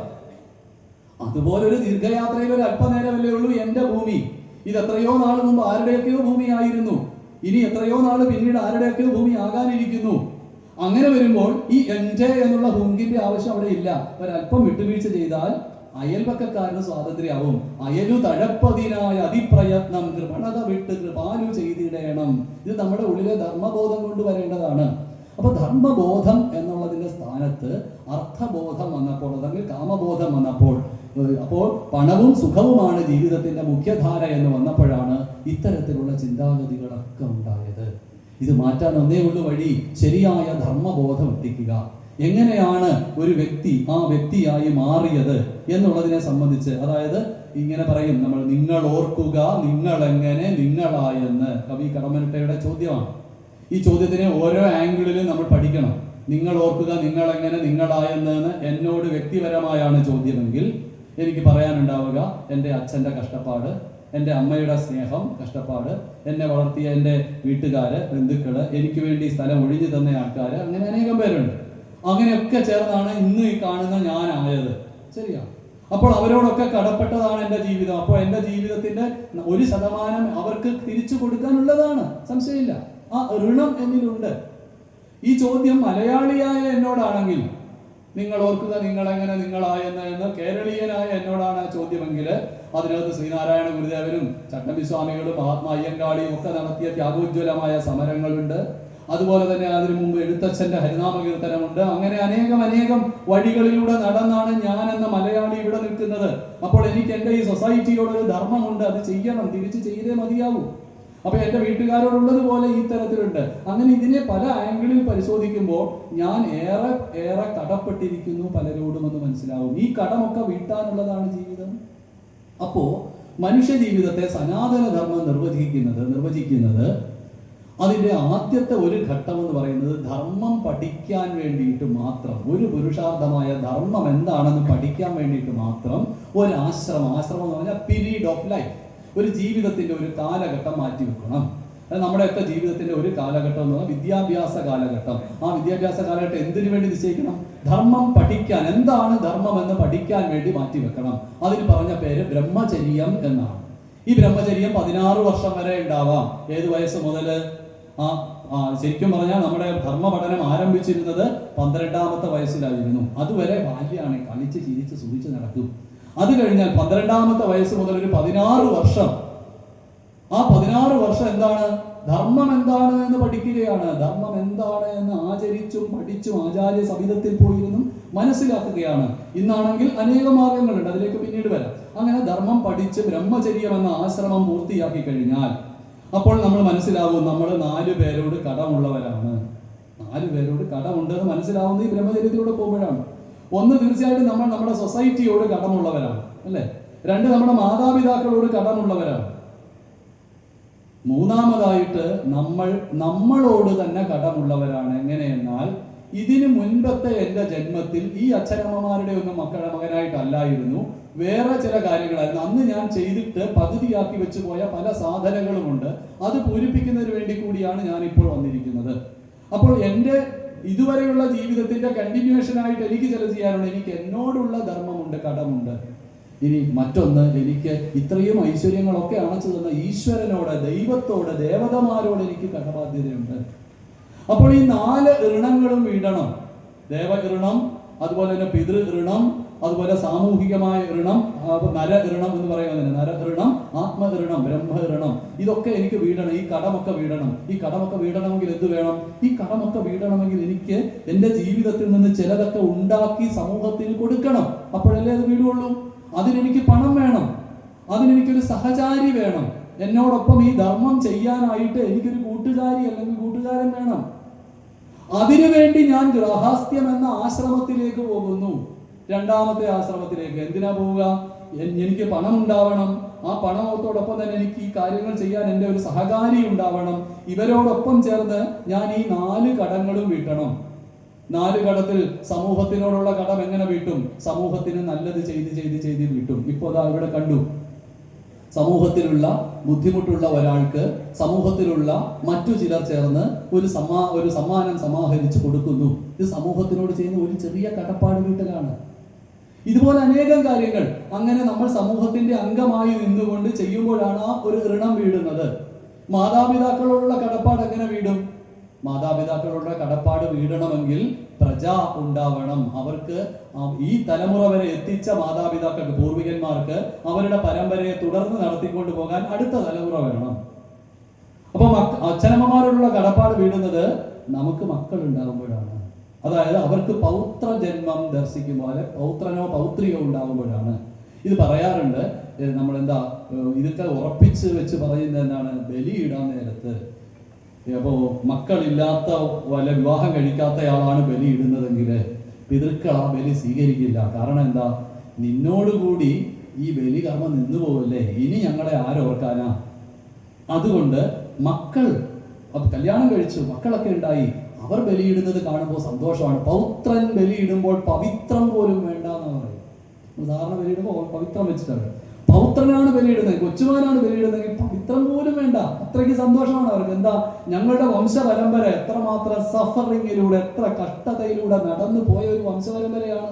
നമ്മൾ വിചാരിക്കും ഇന്നലെ നമ്മളാണെന്ന്. അതുമല്ല, എത്രയോ വലിയ സംഘർഷങ്ങൾക്കിടയിലൂടെ വന്ന തലമുറ, ആ സംഘർഷങ്ങളെ അതിജീവിച്ച് മത്സരിച്ച് ജയിച്ച് മുന്നോട്ട് വന്ന തലമുറ ഇവിടെ വെച്ച് മുറിഞ്ഞു പോകുന്നില്ല, തുടരുന്നു, മുന്നോട്ട് തുടരുന്നു. അങ്ങനെ തുടരുമ്പോഴാണ് അച്ഛനമ്മമാരോടുള്ള കടപ്പാട് വീഴുന്നത്. നൊന്ത് പ്രസവിച്ച അമ്മയോടുള്ള കടപ്പാട് വീഴുന്നത് നമ്മളൊന്ന് നൊന്ത് പ്രസവിക്കുമ്പോഴാണ്. അപ്പോൾ നമ്മളെ മലത്തിൽ നിന്നും മൂത്രത്തിൽ നിന്നും കരയേറ്റി രക്ഷിച്ചതിന്റെ കടം വീടുന്നത് അത്തരത്തിലൊരു പ്രജയെ നമ്മൾ വളർത്തി വലുതാക്കിക്കൊണ്ട് വരുമ്പോഴാണ്. അതോടൊപ്പം നമുക്കവർ ചെയ്തു തന്ന സേവനങ്ങളെ അവരുടെ വാർദ്ധക്യകാലത്ത് തിരിച്ചും നമുക്ക് ചെയ്യേണ്ടതുണ്ട്. നമ്മളെ കൈപിടിച്ച് നടത്തിച്ചതുപോലെ വാർദ്ധക്യകാലത്ത് അച്ഛനമ്മമാരെ നമ്മൾ കൈപിടിച്ച് നടത്തണം. നമുക്ക് ഉരുട്ടി വായിൽ വെച്ച് തന്നതുപോലെ നമ്മൾ അച്ഛനമ്മമാർക്ക് കോരി കൊടുത്തുകൊണ്ടിരിക്കണം അവരുടെ ശയ്യാവലംബി കാലത്ത്. അങ്ങനെ അവരെന്തൊക്കെ ചെയ്തു? അവർ നമ്മളെ കുളിപ്പിച്ചു, നമ്മൾ അവരെ കുളിപ്പിക്കണം. അവർ നമ്മുടെ മലമൂത്രങ്ങൾ എടുത്തു കളഞ്ഞു, നമ്മൾ അവരുടെ മലമൂത്രങ്ങൾ എടുത്തു കളയണം. ഈ ധർമ്മമാണിത്. ഇത്തരത്തിലുള്ള ധർമാനുഷ്ഠാനത്തിന് വേണ്ടി എനിക്ക് വീട് വേണം, കുടുംബം വേണം, ഇല്ലാതെ പറ്റില്ല. അപ്പോൾ ധർമാനുഷ്ഠാനത്തിന് വേണ്ടിയാണ് ഭാരതീയർ എന്ത് ചെയ്യാൻ തീരുമാനിച്ചത്? ഗൃഹസ്ഥാശ്രമത്തിലേക്ക് പോകാൻ തീരുമാനിച്ചത്. അപ്പോൾ ഗൃഹസ്ഥാശ്രമത്തിലേക്ക് പ്രവേശിക്കുന്നതോടെ ഒരു വ്യക്തി സ്വാർത്ഥ സുഖങ്ങൾ വെടിയുന്നു എന്നാണ് സങ്കല്പം. ആലോചിച്ച് നോക്കണം, വലിയ അർത്ഥമാണ് ഇതിന്. അപ്പോൾ കല്യാണം കഴിക്കുന്നത് വരെ ഇഷ്ടംപോലെ സ്വാർത്ഥതയോ സുഖാന്വേഷണമോ ഒക്കെ ആയാലും കുഴപ്പമില്ല. വിവാഹാനന്തരമുള്ള ജീവിതം, നമ്മളിപ്പോൾ ഇംഗ്ലീഷിൽ നിന്ന് കടമെടുത്തിട്ട് മധുവിധു കാലം എന്നൊക്കെ പറയുമെങ്കിൽ അതങ്ങനെയല്ല ഭാരതീയർ കണക്കാക്കിയിരുന്നത്. പിന്നെയോ ധർമാനുഷ്ഠാനത്തിലേക്ക് പ്രവേശിക്കാനുള്ള പടിവാതിലായിട്ടാണ്. വൈദിക വിധിപ്രകാരമുള്ള വിവാഹം നടക്കുന്ന സമയത്ത് അന്ന് വൈകുന്നേരം രാത്രിയാകുന്ന സമയത്ത് വരൻ വധുവിനെ വിളിച്ച് മുറ്റത്തിറക്കി നിർത്തിയിട്ട് ആകാശത്തിലേക്ക് ചൂണ്ടിയിട്ട് അരുന്ധതിം പശ്യ എന്ന് പറയും. അരുന്ധതിയെ കാണൂ എന്ന് പറയും. സപ്തർഷികൾ എന്ന് പറഞ്ഞ 7 നക്ഷത്രങ്ങളുണ്ട് ആകാശത്ത്. ഈ 7 നക്ഷത്രങ്ങളുടെ കൂട്ടത്തിൽ ഒരു കുഞ്ഞു നക്ഷത്രമുണ്ട് എപ്പോഴും. ആ കുഞ്ഞു നക്ഷത്രത്തിന്റെ പേരാണ് അരുന്ധതി നക്ഷത്രം. ഒറ്റയടിക്കൊന്നും അതിനെ കാണാൻ പറ്റില്ല. അതിനെ കാണിച്ചു കൊടുക്കണമെന്നൊരു വിധിയുണ്ട്. ആര്? വരൻ, നവവരൻ വധുവിനെ ആ വിവാഹ രാത്രിയിൽ മുറ്റത്തിറങ്ങി ആ സപ്തർഷി നക്ഷത്രം ഉദിക്കുന്ന സമയത്ത് അതിനെ കാണിച്ചു കൊടുക്കണം. അരുന്ധതിം പശ്യ. ആ കാണിച്ചു കൊടുക്കുന്നതിന്റെ അർത്ഥം എന്താണ്? എപ്പോൾ സ്തപക്ലിഷ്ടനായി സമൂഹത്തിന് വേണ്ടിയും രാജാവിന് വേണ്ടിയും രാജ്യത്തിന് വേണ്ടിയും തപസ് ചെയ്തുകൊണ്ട് ജീവിക്കുന്ന ആ വസിഷ്ഠ മഹർഷിയെ എപ്പോഴും പരിചരിച്ചുകൊണ്ട് ഒപ്പം നിൽക്കുന്നവളായ അരുന്ധതി, അതുപോലെ എൻ്റെ തപസ്സിന് നീ ഒപ്പമുണ്ടാവണം എന്ന കാര്യമാണ് അതിലൂടെ സൂചിപ്പിക്കുന്നത്. എൻ്റെ തപസ്സിന് നീ ഒപ്പമുണ്ടാവണം. ഇതാണ് അരുന്ധതി പശ്യ എന്ന മന്ത്രത്തിലൂടെ സൂചിപ്പിക്കുന്നത്. പിറ്റേ ദിവസം രാവിലെ ബ്രാഹ്മമുഹൂർത്തത്തിൽ ഉണർന്നിട്ട് വധു വരനെ അതേപോലെ മുറ്റത്തിറക്കി നിർത്തിയിട്ട് ആകാശത്തിലേക്ക് ചൂണ്ടിയിട്ട് കാണിക്കണം, ധ്രുവം പശ്യ, ധ്രുവ നക്ഷത്രത്തെ കണ്ടാലും എന്ന് പറഞ്ഞാൽ ഉറച്ചു നിൽക്കണം, എന്നോടൊപ്പം ഉറച്ചു നിൽക്കണം. ഇത് ഭാര്യ അല്ലെങ്കിൽ വധു വരനോട് ആവശ്യപ്പെടുന്നതാണ്. എവിടെയും എന്നോടൊപ്പം ഉറച്ചു നിൽക്കണം, അല്ലാതെ കണ്ടത് കേട്ട് അങ്ങനെ ചാടിപ്പോരുത്. ധ്രുവം പശ്യ. അപ്പൊ ഈ അരുന്ധതിം പശ്യ, ധ്രുവം പശ്യ എന്നീ മന്ത്രങ്ങളിലൂടെ അല്ലെങ്കിൽ ഈ സൂചനകളിലൂടെ വൈദിക വിധിപ്രകാരമുള്ള വിവാഹത്തിൽ നമ്മൾ കെട്ടുന്ന ഉൾവെളിച്ചം എന്താണ്? നമ്മളുടെ രണ്ടുപേരുടെ ജീവിതം നമ്മളുടെ രണ്ടുപേരുടെ മാത്രം ജീവിതം അല്ല. പല കുഞ്ഞുങ്ങളും അങ്ങനെ പറയാറുണ്ട്, എൻ്റെ കല്യാണം എൻ്റെ ഇഷ്ടമാണ്. അതെന്താ? അത് മറ്റുള്ളവർക്ക് എന്താ അറിയാം? രണ്ടുപേർ തമ്മിൽ കല്യാണം കഴിക്കുമ്പോൾ ഒരാണും ഒരു പെണ്ണും മാത്രമുള്ള കല്യാണം അല്ല നടക്കുന്നത്. പിന്നെയോ ഒരച്ഛൻ്റെ മകൻ മറ്റൊരച്ഛൻ്റെ മകളെ കല്യാണം കഴിക്കല്ലേ? ഒരാങ്ങളയുടെ പെങ്ങൾ മറ്റൊരു പെങ്ങളുടെ ആങ്ങളയെ കല്യാണം കഴിക്കാല്ലേ? എത്രയെത്ര ബന്ധങ്ങളുടെ കൂടിച്ചേരലാണ് അവിടെ നടക്കുന്നത്. അതോ രണ്ടു പേരുടെ മാത്രമാണ്? അല്ല, രണ്ട് വംശത്തിന്റെ കൂടിക്കലരലാണ് അവിടെ. രണ്ട് കുടുംബങ്ങളുടെ, രണ്ട് സമ്പ്രദായങ്ങളുടെ ഒക്കെ കൂടിക്കലരലാണ്. രണ്ട് ദേശങ്ങളുടെ പോലും കൂടിക്കലരാകുന്നത്. ആ നിലയ്ക്കുള്ള വിവാഹത്തെ എൻ്റെ ഇഷ്ടം എന്ന് പറഞ്ഞ് ലഘൂകരിക്കാൻ പറ്റില്ല. അതെങ്ങനെയാണ്? അത് ആ നിലയ്ക്ക് ധർമാനുഷ്ഠാനത്തിനുള്ള ഒരു പദ്ധതി എന്നുള്ള നിലയിലാണ്, സ്വന്തം സുഖകാംക്ഷയ്ക്ക് വേണ്ടിയല്ല. അങ്ങനെയുള്ള ഒരു കുടുംബജീവിതത്തിലാണ് സുപ്രജകൾ ജനിക്കുന്നതായിട്ട് നമ്മൾ കാണുന്നത്. ചുരുക്കത്തിൽ അങ്ങനെ രണ്ടാമത്തെ അർത്ഥകാമങ്ങൾ എന്ന രണ്ട് പുരുഷാർത്ഥം നേടാൻ വേണ്ടിയിട്ട് ഒരു പീരീഡ് ഓഫ് ലൈഫ്, ആശ്രമം, അതാണ് ഗൃഹസ്ഥാശ്രമം. ആ ഗൃഹസ്ഥാശ്രമത്തിന് ശേഷം അപ്പോൾ എന്തൊക്കെയായി? ധർമ്മമായി, അർത്ഥമായി, കാമമായി. ഇനി മക്കളുണ്ടായി, മക്കളുടെ മക്കളും ഉണ്ടായി കഴിയുന്ന സമയത്ത് പിന്നീട് പതുക്കെ വിട്ടുപോകണം. ഇനി ഇതിൽ കുരുങ്ങി കിടക്കരുത്. എന്താ എനിക്കുള്ളത് അല്ല, എല്ലാത്തിനും പിള്ളേരുടെ ഞാൻ പറഞ്ഞിട്ടെടുത്താൽ മതി, ഞാൻ പറഞ്ഞിട്ടത് ആ അടുപ്പിൽ തീ കത്തിക്കാൻ നിന്നോട് ആരാ പറഞ്ഞു, ഈ അരകല്ല് ഞാനാണ് ഉപയോഗിക്കുന്നത് എന്ന് പറഞ്ഞ് ശാഠ്യം പിടിച്ചിരിക്കുന്ന അമ്മായിയമ്മമാരാവരുത്. മറിച്ച് എന്ത് വേണം? വിട്ടുകൊടുക്കണം. ആ വിട്ടുകൊടുക്കലിന്റെ പീരീഡിനാണ് വാനപ്രസ്ഥം എന്ന് പറയുന്നത്. ആ വിട്ടുകൊടുക്കലിലാണ് പതുക്കെ നമുക്ക് ഈ ലോകത്തു നിന്നുള്ള ഡിറ്റാച്ച്മെന്റ്, അവിടെയാണ് മോക്ഷം എന്ന പുരുഷാർത്ഥം വളരെ ശക്തമായി മാറുന്നത്. ആ മോക്ഷം എന്ന പുരുഷാർത്ഥത്തിന് വേണ്ടി രണ്ട് സ്പാൻ ഓഫ് ലൈഫ് നമ്മൾ മാറ്റിവെച്ചു. വാനപ്രസ്ഥം, സന്യാസം എന്ന രണ്ട് കാര്യം. അപ്പൊ ഏറ്റവും പ്രധാനം അതിനാണ് അർത്ഥം. അത് ഉദാഹരിക്കാൻ ഒരു ചെറിയ ഒരു കവിത കൂടി പറയാം. പ്രഭാവർമ്മ കേട്ടിട്ടുണ്ടാവും. പ്രഭാവർമ്മ വളരെ അനുഗ്രഹീതനായ കവിയാണ്. വയലാറിനെ പോലെ അദ്ദേഹത്തിന്റെ വ്യക്തി ജീവിതവും അദ്ദേഹത്തിന്റെ രാഷ്ട്രീയ ജീവിതവും ഒട്ടും തന്നെ അദ്ദേഹത്തിന്റെ കാവ്യ ജീവിതത്തെ അശുദ്ധപ്പെടുത്തിയിട്ടില്ല. പ്രഭാവർമ്മയുടെ ചന്ദനനാഴി എന്നൊരു കവിതയുണ്ട്. ആ ചന്ദനനാഴി എന്നുള്ള കവിതയിൽ കുടുംബത്തിലെ കാരണവന് അദ്ദേഹത്തിന്റെ വാർദ്ധക്യകാലത്ത് സ്വത്തുകൾ മുഴുവനും വേണ്ടപ്പെട്ടവർക്ക് വീതം വെച്ചു കൊടുത്തു. മക്കൾക്കും കൊച്ചുമക്കൾക്കും ഒക്കെ വീതം വെച്ചു കൊടുത്തു. ഒടുവിൽ താൻ ഒരു ചന്ദനനാഴി മാത്രം എടുത്തു, ചന്ദനം കൊണ്ടുണ്ടാക്കിയ ഒരു നാഴി മാത്രം. എന്നിട്ട് അദ്ദേഹം പറഞ്ഞത്, ഈ നാഴിയിൽ ഒരു നാഴി അരി എടുത്ത് ഞാൻ ഒരു ദിവസത്തെ ഭക്ഷണം വെച്ച് കഴിക്കും. എനിക്കുള്ള ഭക്ഷണം ഈ നാഴിയിൽ നിന്ന് അളന്നെടുക്കും. എന്നിട്ട് രാവിലെ കുളി കഴിഞ്ഞ് വന്നിട്ട് ഈ നാഴി തല തിരിച്ചു പിടിച്ച് കല്ലിൽ ഉരച്ചാൽ എനിക്ക് ചന്ദനം കിട്ടും. അങ്ങനെ ഞാൻ ചന്ദനം തൊടും. ഓരോ ദിവസവും ചന്ദനത്തിൽ ഉരയ്ക്കുന്നത് മൂലം എൻ്റെ നാഴിയിൽ കൊള്ളുന്ന അരിയുടെ അളവ് കുറഞ്ഞുകൊണ്ടിരിക്കും. പറയുന്നത് അരി കുറയും, ഹരി കൂടും. അങ്ങനെ ഒരിക്കൽ എനിക്ക് ഹരി മാത്രം മതി, അരി വേണ്ടെന്നാവും. അന്ന് ഞാൻ പോകും. നോക്കണം, ചന്ദനനാഴി എന്നുള്ള കവിതയിൽ പ്രഭാവർമ്മ പറയുന്നത് ഇങ്ങനെയാണ് ഭാരതീയരുടെ വാനപ്രസ്ഥം. ഈ വാനപ്രസ്ഥത്തെയാണ് സന്യാസത്തിലൂടെ നമ്മൾ മോക്ഷത്തിലേക്ക് സ്വീകരിക്കുന്നത്. പോട്ടെ, അത് നമ്മുടെ വിഷയമല്ല. നമ്മുടെ കുടുംബജീവിതം എന്നുള്ള വിഷയത്തിൽ നമ്മൾ വരുമ്പോൾ ധർമ്മം ആചരിക്കുന്നതിന് വേണ്ടിയുള്ള അർത്ഥകാമ സമ്പാദനമാണ് ഗാർഹസ്ഥ്യം. അപ്പോൾ നമുക്ക് ചില കടപ്പാടുകൾ തീർക്കാൻ വേണ്ടിയിട്ടുള്ള അനുഷ്ഠാന പദ്ധതി തന്നെയാണ് നമ്മുടെ കുടുംബജീവിതം. അതുകൊണ്ടാണ് നമ്മുടെ സകല ഈശ്വരന്മാരും കുടുംബസമേതമാണ് നമ്മുടെയൊക്കെ മുമ്പിൽ വരുന്നത്, അല്ലേ? വേറെ ഏതെങ്കിലും സംസ്കാരത്തിൽ അങ്ങനെ ഉണ്ടോ എന്ന് എനിക്ക് അറിഞ്ഞുകൂടാ. ഏതായാലും ഭാരതീയ സംസ്കാരത്തിലെ എല്ലാ ഈശ്വരന്മാർക്കും കുടുംബസ്ഥരാണ്. ശിവനാണെങ്കിൽ പാർവതിയുണ്ട്, ഗണപതിയുണ്ട്, മുരുകനുണ്ട്, അവരുടെ വാഹനങ്ങളൊക്കെ ഉണ്ട്. എല്ലാവരും കൂടിയാണ്, ഒറ്റയ്ക്കുമല്ല, അവർ മാത്രമല്ല. പരസ്പരം കടിച്ചു കീറാൻ നിൽക്കുന്നവരെല്ലാം ചേർത്ത് പിടിച്ചേക്കുക, അല്ലേ? സിംഹവും കാളയും ശത്രുക്കളാണ്, നമുക്കറിയാം. കഴുതി കിടക്കുന്ന പാമ്പും മകന്റെ വാഹനമായ എലിയും ശത്രുക്കളാണ്. പക്ഷെ അതൊന്നും ശിവകുടുംബത്തെ ബാധിക്കുന്നില്ല. ശിവകുടുംബം അതെല്ലാം ചേർത്ത് സന്തോഷമായിട്ട് ധ്യാനാവസ്ഥയിൽ ഇരിക്കുക. ഇനി ലോകത്ത് ഭാരതീയർ കൊടുത്തിട്ടുള്ള മുഴുവൻ ശാസ്ത്രങ്ങളും ഈ ഭാര്യയും ഭർത്താവും കൂടെ നടത്തിയ സല്ലാപങ്ങളാണ്. പാർവതി പരമേശ്വരനോട് ചോദിച്ചു, പരമേശ്വരൻ പറഞ്ഞു കൊടുക്കുന്നു. ചിലതൊക്കെ പരമേശ്വരൻ പാർവതിയോട് ചോദിച്ചു, പാർവതി പറഞ്ഞു കൊടുക്കുന്നു. അങ്ങനെയുണ്ട് കേട്ടോ. ആഗമം, നിഗമം. ഒന്ന് ഭർത്താവ് പറഞ്ഞു കൊടുക്കുന്നത്, മറ്റത് ഭാര്യ പറഞ്ഞു കൊടുക്കുന്നത്. ആഗമങ്ങളും നിഗമങ്ങളും ഉണ്ട്. അപ്പൊ ഈ തരത്തിൽ ഇതൊക്കെ എന്താ ഭാര്യാഭർത്തൃ സംവാദമായിട്ടാണ് ശാസ്ത്രങ്ങൾ അവതരിപ്പിച്ചിട്ടുള്ളത്. അപ്പൊ ശാസ്ത്രങ്ങൾ വയസ്സുകാലത്ത് ഒറ്റയ്ക്ക് ഇരിക്കുമ്പോൾ പഠിക്കാനുള്ളതല്ല, മറിച്ച് ഭാര്യാഭർത്താക്കന്മാരായി ഇരിക്കുന്ന കാലത്ത് വായിച്ചു പഠിക്കാനുള്ളതാണ്. അപ്പോ അന്ന് ശ്രീകൃഷ്ണനാണെങ്കിൽ, അത് മഹാവിഷ്ണു ആണെങ്കിൽ ലക്ഷ്മി ദേവിയോടൊപ്പം ഭൂമിദേവിയോടൊപ്പം കഴിയുന്നു. അങ്ങനെ മക്കളും കുടുംബവുമായിട്ട് കഴിയുന്ന ഈശ്വരന്മാരാണ് നമുക്കുള്ളത്. അതിന്റെ അർത്ഥം എന്താണ്? മക്കളും കുടുംബവുമായിട്ട് കഴിയുമ്പോഴാണ് നമ്മളും ഈശ്വരന്മാരാവുന്നത്. ആ ഈശ്വര ബുദ്ധിയോടുകൂടിയായിരിക്കണം നമ്മെ സംബന്ധിച്ചിടത്തോളം ഒരു ഭാര്യയും ഭർത്താവും തമ്മിൽ ലക്ഷ്മി നാരായണ ബന്ധമാണ് ഉണ്ടാവേണ്ടത്, ഉമാമഹേശ്വര ബന്ധമാണ് ഉണ്ടാവേണ്ടത്.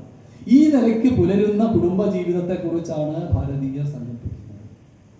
അപ്പോൾ അങ്ങനെയുള്ള മഹത്വരമായ കുടുംബ ജീവിതത്തിന്റെ ഉദാഹരണങ്ങൾ ഇഷ്ടം പോലെ നമ്മുടെ ഇതിഹാസ കഥകളിൽ സമ്പന്നമാണ്. ഭാര്യയുടെ മിടുക്കുകൊണ്ടാണ്, ദമയന്തിയുടെ മിടുക്കുകൊണ്ടാണ് നളൻ എന്ന മഹാരാജാവ് രക്ഷപ്പെട്ടത്. എന്തെല്ലാം പ്രശ്നങ്ങൾ ഉണ്ടായിരുന്ന ആളാണ്. എല്ലാ നല്ല ഗുണങ്ങളും ഉണ്ടെങ്കിലും ഒരു ദോഷമുണ്ട്, ഒറ്റ ദോഷം. എന്താ? ചീട്ടുകളി ഭ്രമമാണ്. ആ ചീട്ടുകളിലുള്ള ഭ്രമം മൂലം അയാളുടെ സർവ്വ ഗുണങ്ങളും നഷ്ടപ്പെട്ട് അവസാനം ഉടുതുണിക്ക് മറുതുണിയില്ലാതെ പുറത്താവേണ്ടുന്ന സാഹചര്യം വന്നു. അപ്പോഴും ബുദ്ധിമതിയായ ദമയന്തിയുടെ നയോപരമായ ഇടപെടലുകളിലൂടെ ആ നളൻ എന്ന രാജാവിനെ വീണ്ടെടുക്കുകയും അയാൾക്ക് സകല പ്രശസ്തിയും നേടിക്കൊടുക്കുക തിരിച്ചു പിടിക്കുകയും ചെയ്തെങ്കിൽ ആ ബന്ധമാണ് ഏറ്റവും സ്ട്രോങ് ആയിട്ടുള്ള ബന്ധം. അതുകൊണ്ടാണ് നള ദമയന്തി കഥ. ഇതേപോലെ അനേകം ഏത് കഥ എടുത്താലും, ശകുന്തളമായാലും ഏതായാലും, പാകമല്ലാത്ത മോതിരത്തെ കയ്യിൽ പിടിച്ചുകൊണ്ട് അങ്ങനെ പോകുന്ന ശകുന്തള പാകമല്ലാത്ത പ്രണയത്തിന്റെ അടയാളമാണ്. പാകമല്ലാത്ത പ്രണയം അവളെ എവിടെയെല്ലാം കൊണ്ട് എത്തിച്ചു. അവസാനം ഉപേക്ഷിക്കപ്പെട്ട നിലയിൽ അവളെ കണ്ടു. ഭർത്താവ് അല്ലെങ്കിൽ കാമുകൻ കൈയൊഴിഞ്ഞു. പക്ഷെ പിന്നീട് നമ്മൾ കാണുന്നത് അവൾ ആശ്രമത്തിൽ കഴിയുന്നു. ആശ്രമത്തിൽ കഴിയുന്ന അവളുടെ ധർമ്മനിഷ്ഠയുടെ കൂടുതൽ കൊണ്ട് ഈ ഭർത്താവ് വീണ്ടും അവളെ സ്വീകരിക്കുന്നു, പുത്രസമേതം സ്വീകരിക്കുന്നു. അവരുടെ തലമുറയിലാണ് നമ്മൾ പറയുന്നത്. ഭരതൻ എന്നാണ് ദുഷ്യന്തന്റെ മകന്റെ പേര്. അപ്പോൾ ചുരുക്കം പറഞ്ഞാൽ ഈ പറഞ്ഞ കാര്യങ്ങളൊക്കെ നമ്മൾ ഈ കഥയിലൂടെ കാണുമ്പോൾ അവിടെയൊക്കെ കുടുംബ ബന്ധങ്ങൾ പരസ്പരം എത്രത്തോളം സഹായകരമായിരിക്കുന്നു. ഇവിടെ ഭഗവത്ഗീതയിലെ ഏറ്റവും കീ വേർഡിൽ ഒന്നായിട്ടുള്ള പരസ്പരം ഭാവയന്ത ശ്രേയപരമവാപ്സ്യത എന്ന മന്ത്രം നമ്മൾ ഓർക്കണം. പരസ്പരം സ്നേഹിച്ചുകൊണ്ട്, പരസ്പരം ബഹുമാനിച്ചുകൊണ്ട്, സ്നേഹിച്ചെന്ന വാക്കല്ല, ബഹുമാനിച്ചുകൊണ്ട് ഇരുകൂട്ടരും അഭ്യുദയത്തെ പ്രാപിക്കുവിൻ. ഇതാണ് ഭാരതീയരുടെ ദാമ്പത്യ ശാസ്ത്രം. പരസ്പരം ബഹുമാനിച്ചുകൊണ്ട് ഇരുകൂട്ടരും അഭ്യുദയത്തെ പ്രാപിക്കുവിൻ. നിങ്ങൾക്ക് സങ്കല്പിക്കാൻ പറ്റുമോ? ഭാര്യയുടെ കാലിൽ വീണ് ഇടുന്ന ഭർത്താവ്, ഭാര്യയുടെ കാൽക്കൽ വീണ് തൊടുന്ന ഒരു ഭർത്താവുണ്ട് നമ്മുടെ ഇതിഹാസത്തിൽ. അത് കാശ്യപ മഹർഷിയുടെ ആശ്രമത്തിൽ വെച്ച് ഭാരതത്തിന്റെ മഹാരാജാവായ ദുഷ്യന്തൻ തന്റെ ഭാര്യയായ ശകുന്തളയുടെ കാൽക്കൽ വീഴുന്നതാണ്. തിരിച്ചുള്ള കഥകൾ ഇഷ്ടം പോലെ നമ്മൾ കാണും. കാളിദാസൻ എന്ന കവി ആലോചിച്ച് നോക്കൂ, ഒരു സ്ത്രീയുടെ കാൽക്കൽ ഭർത്താവിന്റെ ശിരസ് കൊണ്ടുവന്ന് വെച്ചിട്ട് മാതൃക കാണിക്കുകയാണ്. തെറ്റ് ചെയ്തെങ്കിൽ, പിഴച്ചു പോയെങ്കിൽ ക്ഷമ ചോദിക്കാൻ മടിക്കണ്ട. ഏതെല്ലാം കാര്യങ്ങൾ, എന്തെല്ലാം കഥകൾ നമുക്ക് ഈ സ്ത്രീ പുരുഷ ബന്ധത്തിന്റെ അല്ലെങ്കിൽ ആ ദിവ്യതയെ സൂചിപ്പിക്കുന്നതായിട്ടുണ്ട്. ഇപ്പോ നമുക്കറിയാവുന്ന മറ്റൊരു സന്ദർഭം കൂടി പറയാം. ആരണ്യകാണ്ഡത്തിലേക്ക് കടക്കുന്ന സമയത്ത്, ആരണ്യകാണ്ഡത്തിൽ സീതാപഹരണം നടക്കുന്നു. സീതാപഹരണം നടക്കുന്നതിന് കാരണമായി തീർന്നത് സീതയുടെ വല്ലാത്ത വാക്കുകളാണെന്ന് നമുക്കറിയാം. ആ വല്ലാത്ത വാക്കുകൾ കേട്ട് കഴിഞ്ഞപ്പോൾ ഉള്ളു പൊള്ളിയിട്ട് ലക്ഷ്മണൻ ചെവി പൊത്തി ഇറങ്ങിപ്പോയി. അങ്ങനെ പോയി സീതയെ അപഹരിച്ചുകൊണ്ട് പോയി. ശ്രീരാമനോട് ലക്ഷ്മണൻ ഈ കാര്യങ്ങളെല്ലാം പറയുന്നു. അപ്പോൾ ശ്രീരാമൻ ലക്ഷ്മണനോട് പറയുന്ന ഒരു വാക്കുണ്ട്, എങ്കിലും പിഴച്ചിതു പോന്നതു സൗമിത്രേനി, ശങ്കയുണ്ടായിടാമോ ദുർവചനങ്ങൾ കേട്ടാൽ, യോഷമാരുടെ വാക്ക് സത്യമെന്നോർക്കുന്നവൻ ഭോഷനത്രയും. ഇത് ഇന്നത്തെ ജനറേഷൻ കേട്ടാൽ എന്താ വിചാരിക്കും? സ്ത്രീകളുടെ വാക്ക് സത്യമാണെന്ന് വിചാരിക്കുന്നവർ വിഡ്ഢിയാണ്. ആരാ പറഞ്ഞേ? ശ്രീരാമൻ, സ്ത്രീ വിരുദ്ധൻ അല്ലേ? ഇതൊന്ന് അനലൈസ് ചെയ്ത് നോക്കൂ. സത്യം എന്ന വാക്കിന്റെ യഥാർത്ഥത്തിലുള്ള അർത്ഥം എന്നും നിലനിൽക്കുന്നത് എന്നാണ്. എന്നും നിലനിൽക്കുന്നത് എന്ന അർത്ഥം സ്ത്രീയുടെ വാക്കിന് കൊടുക്കരുത് എന്ന് ശ്രീരാമൻ പറയാൻ കാരണം, സ്ത്രീ സൃഷ്ടിയുടെ ഉറവിടമായതുകൊണ്ട് സാധാരണ ഈ കലാകാരന്മാർക്കും സൃഷ്ടികർമ്മത്തിൽ ഏർപ്പെടുന്ന ചിത്രകാരന്മാർ, ശില്പികൾ, കവികൾ, ഇവർക്കെല്ലാം ഒരു പ്രശ്നമുണ്ട്. അവർ വൈകാരികമായ ക്ഷോഭം കാണിക്കുന്നവരായി, വൈകാരിക തീവ്രത അവർക്ക് കൂടുതലായി. ഇതേപോലെ തന്നെ സൃഷ്ടിയുടെ പരമപാവനമായ കർത്തവ്യം നിർവഹിക്കുന്ന സ്ത്രീയും വൈകാരിക ക്ഷോഭം അനുഭവിക്കുന്നവളാണ്. അപ്പോൾ ഒരു പുരുഷൻ ഒരു കൊച്ചുകുട്ടിയെ കണ്ടു, സ്നേഹം തോന്നിയാൽ എന്ത് ചെയ്യും? എന്താ മോളെ വിശേഷം എന്ന് ചോദിക്കുക. എന്താ മോനെ? ചിലപ്പോൾ തോളത്തൊന്ന് തൊടും, അത്രേ ഉള്ളൂ. സ്ത്രീ ആണെങ്കിൽ ഒരു ഉമ്മ കൊടുത്തേ പറ്റൂ. എന്താണ്? സ്നേഹം അതിന്റെ തീഷ്ണതയിൽ മാത്രമേ സ്ത്രീക്ക് പ്രകടിപ്പിക്കാൻ സാധിക്കൂ. ദേഷ്യവും അതിന്റെ തീഷ്ണതയിൽ മാത്രമേ സ്ത്രീക്ക് പ്രകടിപ്പിക്കാൻ സാധിക്കൂ. അതുകൊണ്ട് ചെറിയൊരു പ്രൊവോക്കേഷൻ മതി, ഭയങ്കരമായ ഇടിത്തിയായിരിക്കും. ആദ്യം സുപ്രീം കോടതിയുടെ വിധി ആ പോലെ വരും സാധനം. നിനക്കിനി പച്ചവെള്ളം ഞാൻ തരില്ല, ഇനി പഠിക്കടകത്ത് നീ കയറിയത്, ഒറ്റ ദിവസം ഞാൻ ഇങ്ങോട്ട് വരില്ല. ഇങ്ങനത്തെ സ്ത്രീകൾ പറയും. എന്താ അവിടെ കണക്കാക്കേണ്ടത്? ആ വാക്ക് സത്യമാണെന്ന് വിചാരിക്കരുത്. ആ സത്യം പോലെ എക്കാലവും നിലനിൽക്കുന്നതാണെന്ന് വിചാരിക്കരുത്. നാളെ വീണ്ടും ഇതേ സ്ത്രീ തന്നെ വെള്ളം കൊടുക്കുന്നതും വീട്ടിൽ കയറി വരുന്നതും വർത്താനം പറയുന്നതും കാണാൻ സാധിക്കും. അതുകൊണ്ട് യോശമാരുടെ വാക്കിന് താൽക്കാലിക സ്ഥിതിയേ ഉള്ളൂ എന്ന് മനസ്സിലാക്കൂ. അപ്പോഴത്തെ അവരുടെ വികാര പ്രകടനത്തിന്റെ ഭാഷ മാത്രമായിരുന്നു അത്. എന്നാൽ പുരുഷൻ അങ്ങനെയല്ല കേട്ടോ. പുരുഷൻ ഒരു കാര്യം പറഞ്ഞാൽ അത് ആലോചിച്ചുറപ്പിച്ച് പറയുന്നതാണ്. സ്ത്രീ അങ്ങനെയൊന്നുമല്ല. ആ ദേഷ്യത്തിന്റെ പ്രകടിത ഭാവമാണ്. വാക്കുകൾക്കൊന്നും ഒരു വിലയില്ല. എന്താണ്? ദേഷ്യം എന്ന വികാരം മാത്രമേ അവിടെ ഉള്ളൂ. അതുകൊണ്ടാണ് ശ്രീരാമൻ പറഞ്ഞത് യോശമാരുടെ, യോശ എന്ന വാക്കിന്റെ അർത്ഥം വികാരവതി എന്നാണ്. വികാരവതികളായവരുടെ വാക്കുകൾക്ക് സ്ഥായിയായ അർത്ഥം കൊടുക്കരുത്. സ്ഥായിയായ അർത്ഥം ഇല്ല. അവർ താൽക്കാലിക അർത്ഥമേ ഉള്ളൂ. അവരുടെ സ്നേഹത്തിൽ നിന്നാണ് ആ കോപം വന്നത്. അത് നമ്മൾ മനസ്സിലാക്കണം. അതുകൊണ്ട് അങ്ങനെ അതിനെ സത്യമെന്ന് വിചാരിക്കുന്നവൻ ഭോഷൻ. അപ്പൊ ഇങ്ങനെയുള്ള എത്രയെത്രയോ നല്ല നല്ല ഹിതകരമായ ഉപദേശങ്ങൾ നമ്മുടെ ഇതിഹാസങ്ങൾ നിറച്ചു വെച്ചിട്ടുണ്ട്. അവയൊക്കെ പഠിക്കുകയും അറിയുകയും ചെയ്യുന്നതിലൂടെയാണ് ഉത്തമമായ ഒരു കുടുംബ ജീവിതത്തിന്റെ പശ്ചാത്തലം നമുക്ക് തയ്യാറാക്കാൻ സാധിക്കുക. അപ്പോൾ ഞാൻ ഏറെ പറഞ്ഞു എന്ന് എനിക്ക് തോന്നുന്നു. ഇനി പറയേണ്ടുന്ന പ്രധാനപ്പെട്ട 1-2-3 സൂചനകൾ മാത്രം തരാം. ഒരു പക്ഷെ അതായിരുന്നു കൂടുതൽ പറയേണ്ടതെന്ന് ഇപ്പോൾ തോന്നുന്നു. ഒരു ധാർമ്മികമായ കുടുംബം ഉണ്ടാവണമെങ്കിൽ ഞാനിപ്പോൾ വളരെ ചുരുക്കി ഒരു 5 കാര്യങ്ങൾ പറയാം. ഈ 5 കാര്യങ്ങൾ നമ്മുടെ നിത്യജീവിതത്തിൽ ഉണ്ടെങ്കിൽ നമ്മളുടെ കുടുംബം ധാർമ്മികമാണ് എന്ന് പറയാം. ഇതുവരെ ഇല്ലാത്തവർ നാളെ മുതൽ അങ്ങനെ ഉണ്ടാവണം എന്ന് വിചാരിക്കും. ഭാരതീയ സങ്കല്പം അനുസരിച്ച് ഏറ്റവും പ്രധാനപ്പെട്ട ഒരു കാര്യം അതിരാവിലെ ഉണരുന്ന ശീലമുണ്ടാവുക. അതിരാവിലെ എന്ന് പറയുമ്പോൾ വളരെ നേരത്തെ ഒന്നും ആവണമെന്നില്ല. സൂര്യോദയത്തിന് മുമ്പ് ഉണരുക. ശ്രീരാമന്റെ ദിനചര്യ എഴുത്തച്ഛൻ അതുപോലെ വരച്ചു കാണിച്ചിട്ടുണ്ട്. ശ്രീകൃഷ്ണന്റെ ദിനചര്യ ഭാഗവതത്തിൽ കാണാം. ഇവിടെ ഒക്കെ നമ്മൾ മുടങ്ങാതെ കാണുന്നത് സൂര്യൻ ഉദിക്കുന്നതിന് മുമ്പ് എഴുന്നേറ്റ് അവർ നമസ്കരിക്കാറുണ്ട് എന്നാണ്. അപ്പോൾ നമ്മുടെ കുടുംബത്തിലെ എല്ലാവരും എന്ന് പറയുമ്പോൾ ചെറിയ കുട്ടി മുതൽ പ്രായമുള്ളവരെല്ലാവരും, അച്ഛനും എല്ലാവരും രാവിലെ 6 മണിക്ക് മുമ്പെങ്കിലും എഴുന്നേൽക്കുകയും ഉദിച്ചു വരുന്ന സൂര്യനെ നോക്കി ഒന്ന് കൈകൂപ്പുകയും ചെയ്യുകയാണെങ്കിൽ ധാർമ്മികമായ അനുഷ്ഠാനത്തിന്റെ ഒന്നാമത്തെ പടവായി. അപ്പോൾ ഇത് മാത്രമല്ല, അറിയാമല്ലോ നമുക്കെല്ലാം ഗായത്രി. പല്ല് തെച്ചിട്ട് വായുമുഖമൊക്കെ കഴുകി തറയിലിരുന്ന് ഒരുമിച്ച് നമ്മളിത് ഗായത്രി ചൊല്ലുന്നു. ചൊല്ലും. അല്ലെങ്കിൽ കരാഗ്രേ വസതേ ലക്ഷ്മി ചൊല്ലുന്നു. അല്ലെങ്കിൽ നമുക്കറിയാവുന്ന ഗീതാശ്ലോകം ചൊല്ലുന്നു. എന്തെങ്കിലും ഒന്ന് ചൊല്ലുന്നു, നിഷ്ഠയായി ചെയ്യുന്നു. അപ്പോൾ ഏതെങ്കിലും ഒരു കാര്യം നിഷ്ഠയായി കൃത്യമായി ചെയ്തുകൊണ്ടിരുന്നാൽ ആ സംഗതി നമുക്ക് വെളിച്ചമായി തീരും. അപ്പൊ സന്ധ്യാനാമായാലും എന്തെങ്കിലും, അപ്പോൾ അതിന് ഇഷ്ടംപോലെ കാര്യങ്ങളുണ്ട്. ഇഷ്ടദേവതകൾ അനേകമുണ്ട്. നമുക്ക് ആ ഇഷ്ടദേവത ഉപാസനയൊക്കെ ആവാം. അപ്പോൾ അങ്ങനെ ഒരു സംഗതി അത് ഏറ്റവും പ്രധാനമാണ്. നമ്മുടെ ധാർമ്മിക ജീവിതത്തിന്റെ ഏറ്റവും പ്രധാനപ്പെട്ട ഒരു സംഗതിയാണ്. പുലരിയിൽ ഉണർന്ന് സൂര്യവന്ദനം നടത്തുന്നു. ഇപ്പൊ രാത്രി എന്ന് പറയുന്നതിന് 3 എന്നൊരു കൺസെപ്റ്റ് ഉണ്ട്. അവിടെ 3, സംസ്കൃതവും ഇംഗ്ലീഷും ഒക്കെ ഒരു കുടുംബത്തിൽ നിന്ന് വന്നതെന്നാ പറയാം. എന്തായാലും നമ്മുടെ 3 യാമ എന്നുള്ളതാണ്. ആ 3 തന്നെ 3 എന്നുള്ളത് തന്നെയാണ്. രാത്രിയെ വിളിക്കുന്നത് 3 യാമങ്ങൾ ഉള്ളത്. അപ്പോൾ 12 മണിക്കൂറുള്ള രാത്രിയെ 4, 4, 4 എന്ന് 3 പകുത്താൽ ആദ്യത്തെ 4 എന്ന് പറയുന്നത് സരസ്വതി യാമമാണ്, അല്ല ലക്ഷ്മി യാമമാണ്. ആ സമയത്ത് വിളക്ക് വെക്കാം, പ്രാർത്ഥന ചൊല്ലാം, പാഠം പഠിക്കാം, TV കാണാം, അത്താഴം കഴിക്കാം, കുടുംബങ്ങളെല്ലാം ഒരുമിച്ച് ഇങ്ങനെ സന്തോഷിച്ചൊക്കെ ഇരിക്കാം. അതിനൊക്കെയുള്ള സമയമാണ്. അത് കഴിഞ്ഞ് വരുന്ന ഏതാണ്ട് 11 മണി മുതൽ ആരംഭിക്കുന്ന 12, 1, 2, 3 എന്ന് തുടങ്ങുന്ന 4 മണിക്കൂർ സമയം. ഈ 4 മണിക്കൂർ സമയം കാളീയാമമാണ്. ഉണർന്നിരിക്കാൻ പാടില്ലാത്ത സമയമാണ്. ആ സമയത്ത് ഉറങ്ങണം. ഇന്ന് പല വീടുകളിലും കണ്ടുവരുന്ന ഒരു പ്രവണത 11 മണിക്ക് അത്താഴം ഉണ്ടാക്കാൻ തുടങ്ങും, ചപ്പാത്തിയൊക്കെ എടുത്ത് കുഴക്കാൻ തുടങ്ങും. മക്കളൊക്കെ അതുവരെ ഇങ്ങനെ ഫോണിൽ ഇങ്ങനെ തോണ്ടിയിരിക്കും. അല്ലെങ്കിൽ ഇങ്ങനെ കണ്ടിരിക്കും. 12 മണി 1 മണിക്കൊക്കെയാണ് ചിലപ്പോൾ കിടക്കുക. പാടില്ലാത്തതാണ്. കാരണം ആ സമയത്ത് ഉണർന്നിരിക്കുന്ന മൃഗങ്ങളെയൊക്കെ പരിശോധിച്ചാൽ അറിയാം, ഹിംസ്രമായ വാസനകളാണ് ആ സമയത്ത് ഉണ്ടാവുക. ഇന്ന് കേരളത്തിലെ ഏതാണ്ട് 40-50% പേര് ഈ സമയത്ത് ഉണർന്നിരിക്കുന്നവരാണ് എന്ന് ഈ സമയത്ത് പോകുന്ന സിഗ്നലുകളിൽ നിന്ന് പഠിക്കാൻ സാധിക്കും. അനേകം സിഗ്നലുകൾ ഈ സമയത്ത് ഇങ്ങനെ പോകുന്നുണ്ട് നമ്മുടെയൊക്കെ മൊബൈലിൽ നിന്ന്. അതിൻ്റെ അർത്ഥം നമ്മൾ ഉണർന്നിരിക്കുകയാണ് ആ സമയത്ത്. അപ്പോൾ അത് കാളിയാമം.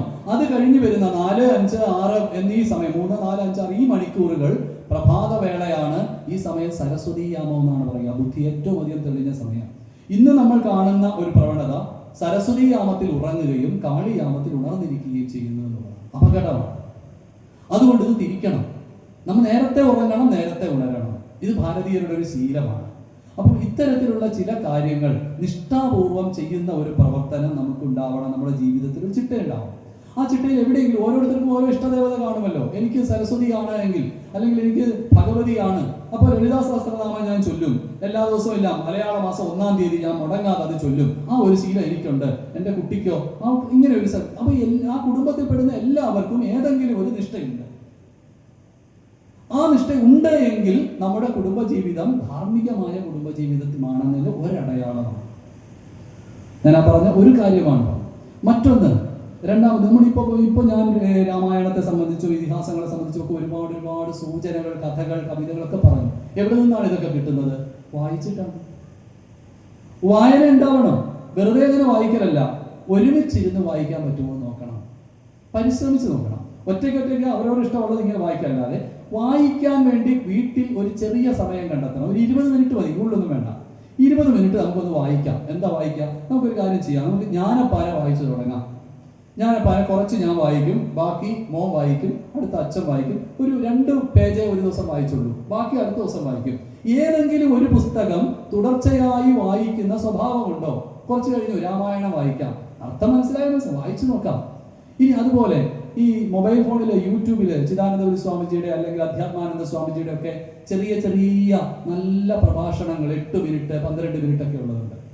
എല്ലാവരും ഒറ്റയ്ക്കൊക്കെ കേൾക്കുന്നുണ്ടാവും. അതല്ലാതെ ഒരുമിച്ച് ഇങ്ങനെ വെച്ചിട്ട് നമുക്ക് എല്ലാവർക്കും കൂടെ അത് കേൾക്കാം. എല്ലാ ദിവസവും 9 മണി മുതൽ 10 മിനിറ്റ് 9-10 വരെയുള്ള സമയം വീട്ടിലെല്ലാവരും ചേർന്ന് ഇതൊന്ന് കേൾക്കാം. ഇത് വിചാരിച്ചാൽ അതും രണ്ടാമത്തെ പോയിന്റാണ്, സ്വാധ്യായം എന്ന് പറയുന്ന സംഗതിയാണ്. അപ്പൊ സ്വാധ്യായം എന്ന് പറഞ്ഞാൽ സ്വയമുള്ള പഠനം. അത് വായനയിലൂടെ ആയാലും ഇങ്ങനെ ആയാലും. അപ്പൊ അതിന് കുടുംബത്തിൽ ഒരുമിച്ച്, ഇപ്പൊ ഞാൻ പറയുന്ന എല്ലാം ഒരുമിച്ച് ചെയ്യുമ്പോഴാണ് പ്രാധാന്യം. കുടുംബം എന്ന് പറയുമ്പോൾ ഒറ്റയ്ക്കല്ല, കുടുംബം ഒന്നിച്ചാണ്. ഒരുമിച്ച് ചെയ്യുന്ന ഒരു പ്രവർത്തനം ഉണ്ടാവുന്നത് നല്ലതാണ്. രണ്ടാമത്തെ പോയിന്റ് അതാണ്. മൂന്നാമത്തെ സംഗതി, വെറുതെ വർത്തമാനം പറയുന്ന ശീലം നമ്മൾ കുടുംബാംഗങ്ങളെല്ലാം കൂടി ഇരുന്ന് ഒത്തിരി നേരമാണ്. ഗൗരവമുള്ള കാര്യമൊന്നുമല്ല. തമാശ, നർമ്മം, ചിരി, പണ്ടത്തെ അബദ്ധങ്ങൾ, പണ്ടത്തെ നമ്മുടെ അപ്പൂപ്പന്മാരുടെ ഓരോ ലീലാവിലാസങ്ങൾ ഒക്കെ വെറുതെ കുഞ്ഞുങ്ങളും അച്ഛനമ്മമാരും തമ്മിൽ വർത്തമാനം പറയുന്ന ഒരിടമുണ്ടാവും. സല്ലാപം എന്ന് നമുക്ക് അതിനെ വിളിക്കാം.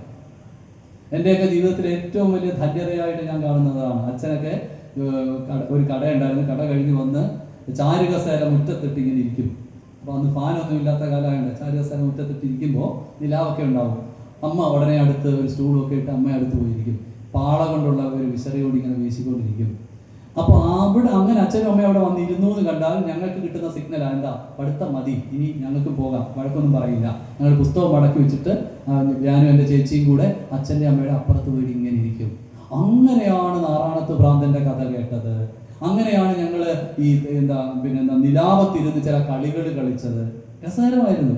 അമ്മ ആദ്യമായിട്ട് പള്ളിക്കൂടത്തിൽ പോയ അനുഭവം കേട്ടത്, അച്ഛൻ്റെ ജീവിതത്തിലെ ചില സംഭവങ്ങളൊക്കെ അറിഞ്ഞത്. തമാശയും ചിരിയുമാണ് ഞങ്ങൾക്ക് കൂടെ. അപ്പോൾ നാട്ടുചരിത്രങ്ങൾ മുതൽ സകലമാന കാര്യം, കടമ്മനിട്ട കാവിലെ ഭഗവതി എങ്ങനെ വന്നു എന്നുള്ളത് പോലും അവിടെ ഇരുന്ന സല്ലാപത്തിലൂടെയാണ് കിട്ടിയത്. അനൗപചാരികമായി കിട്ടുന്ന വലിയ വിദ്യാഭ്യാസമാണത്. ഈ വിദ്യാഭ്യാസത്തിന് കുടുംബത്തിൽ ഇടമുണ്ടാവുമ്പോൾ മറ്റു പ്രശ്നങ്ങളൊന്നും ഉണ്ടാവില്ല. എല്ലാവരും വരണം. അതിനൊരു നല്ല കാര്യം എന്ന് പറഞ്ഞാൽ അത്താഴം കഴിക്കുന്ന സമയം എടുക്കാമെന്നുള്ളതാണ്. അത്താഴം കഴിക്കുമ്പോഴത്തേക്ക് ഫോണും ടിവിയും എല്ലാം മാറ്റി വെച്ചിട്ട് എല്ലാവരും കൂടെ ഒരുമിച്ച് വന്നിരുന്ന് അത്താഴം കഴിക്കുക. അത്താഴം കഴിക്കുന്ന ഒരു പെട്ടെന്നൊന്ന് തീർക്കണ്ട, വർത്തമാനം പറഞ്ഞ് രസകരമായിട്ട് ഒരു 1/4 മണിക്കൂർ എടുത്ത് അത്താഴം കഴിക്കുന്ന ഒരു രീതി. ചില കൊച്ചു കുസൃതികളൊക്കെ ആ സമയത്തൊക്കെ ഒപ്പിക്കാം. ചില വാക്കുകളൊക്കെ ഇപ്പോൾ ഗോകുലത്തിൽ പോകുന്ന കുട്ടികൾക്ക് എളുപ്പമാണ്. അവിടെ ഒരു നാവുരുള്ളലൊക്കെ പഠിക്കും. അത് നാവുരുള്ള കുട്ടിക്ക് പറയാൻ പറ്റുമോ? അച്ഛനും അമ്മയ്ക്ക് പറയാൻ പറ്റുമോ? അവരെ കൊണ്ട് അത് പറയിപ്പിക്കണം. അത് രസമാണ്. അങ്ങനെയൊക്കെയുള്ള രീതിയിൽ ഇപ്പോൾ 10 പച്ചത്തത്ത 10 കൊത്തച്ചക്ക കൊത്തി തിന്നു, ഇതൊക്കെ പറയും. അപ്പോൾ എന്താ, അതുവരെയുള്ള സീരിയസ്നെസ് ഒന്ന് പോയിട്ട് ഒന്ന് ലളിതമായി നമ്മുടെ മനസ്സൊക്കെ ഒന്ന് അയഞ്ഞ് ഫ്രീ ആകുന്ന ഒരവസ്ഥ. ഇതാണ് സല്ലാപം എന്ന് പറയുന്നത്. സല്ലാപം ജീവിതത്തിന്റെ നിർണായകമായ സംഭവമാണ്. നമ്മുടെ ബാക്കി 23 മണിക്കൂർ നേരത്തെയും ഉത്സാഹിപ്പിച്ച് നിർത്തുന്നത് ഈ 1 മണിക്കൂർ നേരത്തെ അനൗപചാരിക വേളയായിരുന്നു. അതുകൊണ്ട് നമ്മൾ നമ്മുടെ ലൈഫിൽ ഓരോ ദിവസവും ഒരു 0 അവർ കണ്ടുപിടിക്കണം. ഒരു ശൂന്യമായ അവസ്ഥ, ഒന്നുമില്ല. അന്ന് ഗൗരവങ്ങളൊന്നും പറയില്ല, വഴക്കും പറയലൊന്നുമില്ല. എല്ലാവരും കൂടി ചുമ്മാ ഇരുന്ന് വർത്താനം പറയും. അപ്പൊ സല്ലാപം. ഇപ്പൊ മൂന്നാമത്തതായി. നാലാമത്തെ സംഗതി, ഒരു സമാജ ശ്രദ്ധ നമുക്ക് വേണം. സമാജ ശ്രദ്ധ എന്ന് പറഞ്ഞാൽ എൻ്റെയും എൻ്റെ വീടിൻ്റെയും കാര്യം മാത്രം പോരാ, എനിക്ക് ചുറ്റും നടക്കുന്ന ലോകത്തിലെ മാറ്റങ്ങളും കാര്യങ്ങളും ഒക്കെ ശ്രദ്ധിക്കുകയും ആ ശ്രദ്ധിക്കുന്ന കാര്യങ്ങൾ വീട്ടിൽ ചർച്ച ചെയ്യുകയും ചെയ്യണം. ഇപ്പോൾ ബംഗ്ലാദേശിൽ നിരന്തരമായി ഹിന്ദുക്കൾ കൊല ചെയ്യപ്പെടുന്നുണ്ട്. നമ്മുടെ വീട്ടിലെ കുഞ്ഞുങ്ങൾക്കും അതിലൊരു ഉത്കണ്ഠ വേണം. എനിക്ക് മാത്രം ഉണ്ടായപ്പോൾ കണ്ടില്ലേ, ഹിന്ദുവായി ജനിച്ചതിൻ്റെ കൊണ്ട് മാത്രം അവർ കൊല ചെയ്യപ്പെടുന്നു. ഒന്നും രണ്ടുമല്ല, കൂടുതൽ. നാട്ടിൽ ചില വിഷയങ്ങൾ ഉണ്ടാവുന്നു, പ്രശ്നങ്ങളുണ്ടാകും, തട്ടിക്കൊണ്ടുപോലുണ്ടാകുന്നു. 14കാരിയായ ഒരു പെൺകുട്ടിയെ 16കാരനായ ഒരു പയ്യൻ, ഞാൻ ബാക്കിയൊന്നും പറയുന്നില്ല. അപ്പൊ നമ്മുടെ വീട്ടിലത് ചർച്ച ചെയ്യണം. അകത്ത് എങ്ങനെ ഇത്രമാത്രം ഇരുട്ടോ? അങ്ങനെയൊന്നും വരാൻ പാടില്ലല്ലോ. ഇങ്ങനെ സമാജത്തിൽ നടക്കുന്ന ചെറുതും വലുതുമായ കാര്യങ്ങളെപ്പറ്റി ഉത്കണ്ഠയോടെ സംസാരിക്കുന്ന, ആ വികാരങ്ങൾ പങ്കിടുന്ന ഒരു കാര്യം ഉണ്ടാവണം. ഇപ്പൊ പലപ്പോഴും രസകരമാണ്, സ്കൂളിലൊക്കെ ഇലക്ഷൻ കഴിഞ്ഞ് പിറ്റേ ദിവസം ചെന്ന് ചോദിക്കുകയാണ്, ആരാ ഈ ഇലക്ഷൻ ഈ വാർഡിൽ ജയിച്ചത്? കുട്ടികൾക്ക് ആര് ജയിച്ചതെന്ന്. ഒരു ഇലക്ഷൻ നടന്നേ, വലിയ സംഭവം. പക്ഷെ നമുക്കത് വലിയ സംഭവം, കുട്ടികളിലോട്ട് അത് എത്തിയിട്ടേ ഇല്ല. എന്താ, അവർക്ക് ഇത് മാത്രം മതി എന്നുള്ള രീതിയിലേക്ക് വരുന്നു. അപ്പൊ അങ്ങനെ വരുമ്പോൾ നമ്മൾ ഈ സമൂഹത്തിൽ നടക്കുന്ന ചെറുതും വലുതുമായ എല്ലാ കാര്യങ്ങളും തുറന്ന് ചർച്ച ചെയ്യുന്ന തരത്തിൽ സമാജ ശ്രദ്ധയുള്ളവരായി മാറണം. അതാണ് മറ്റൊരു പോയിന്റ്, സമാജ ശ്രദ്ധ.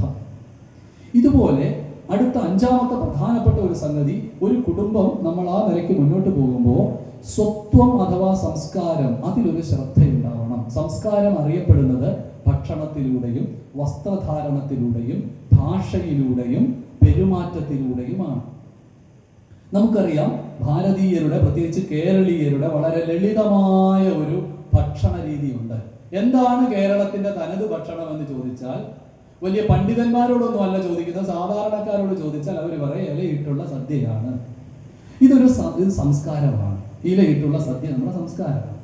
അപ്പോൾ ഇതല്ലാത്ത ഭക്ഷണം ഉണ്ടോ എന്ന് ചോദിച്ചാൽ ഉണ്ട്.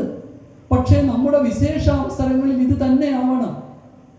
നമ്മുടെ വീടിന്റെ പാലുകാച്ച് നടക്കുന്നു, അതിന് ഉച്ചയ്ക്ക് വൈകുന്നേരമാണെങ്കിൽ പോത്തിറച്ചിയാവാം, ഉച്ചയ്ക്കാവുമ്പോൾ ഇതാവാം. അങ്ങനെയല്ല, ഒരു പുണ്യമായ പ്രവൃത്തി, ഒരു ഹിന്ദുവിന്റെ കുടുംബത്തിന്റെ ഇതാണ്. വിവാഹമാണ്, വിവാഹ സൽക്കാരമാണ്. പിറ്റേ ദിവസം വധുവിന്റെ വീട്ടുകാരെല്ലാം കൂടി ഇങ്ങോട്ട് വരുന്നു.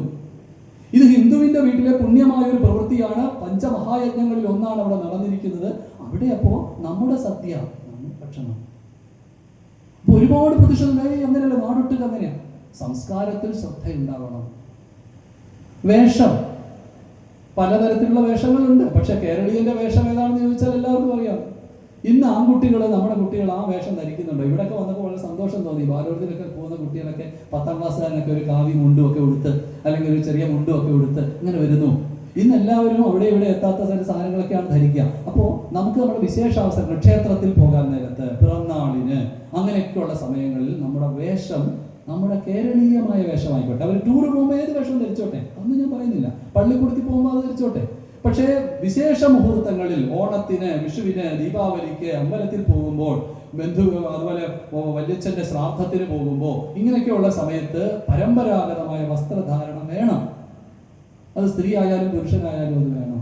അപ്പൊ വേഷം. ഇനി 3 ഭക്ഷണം. അപ്പൊ ഭാഷയാണ്. ഭാഷ സംസ്കാരത്തിന്റെ സൂചനയാണ്.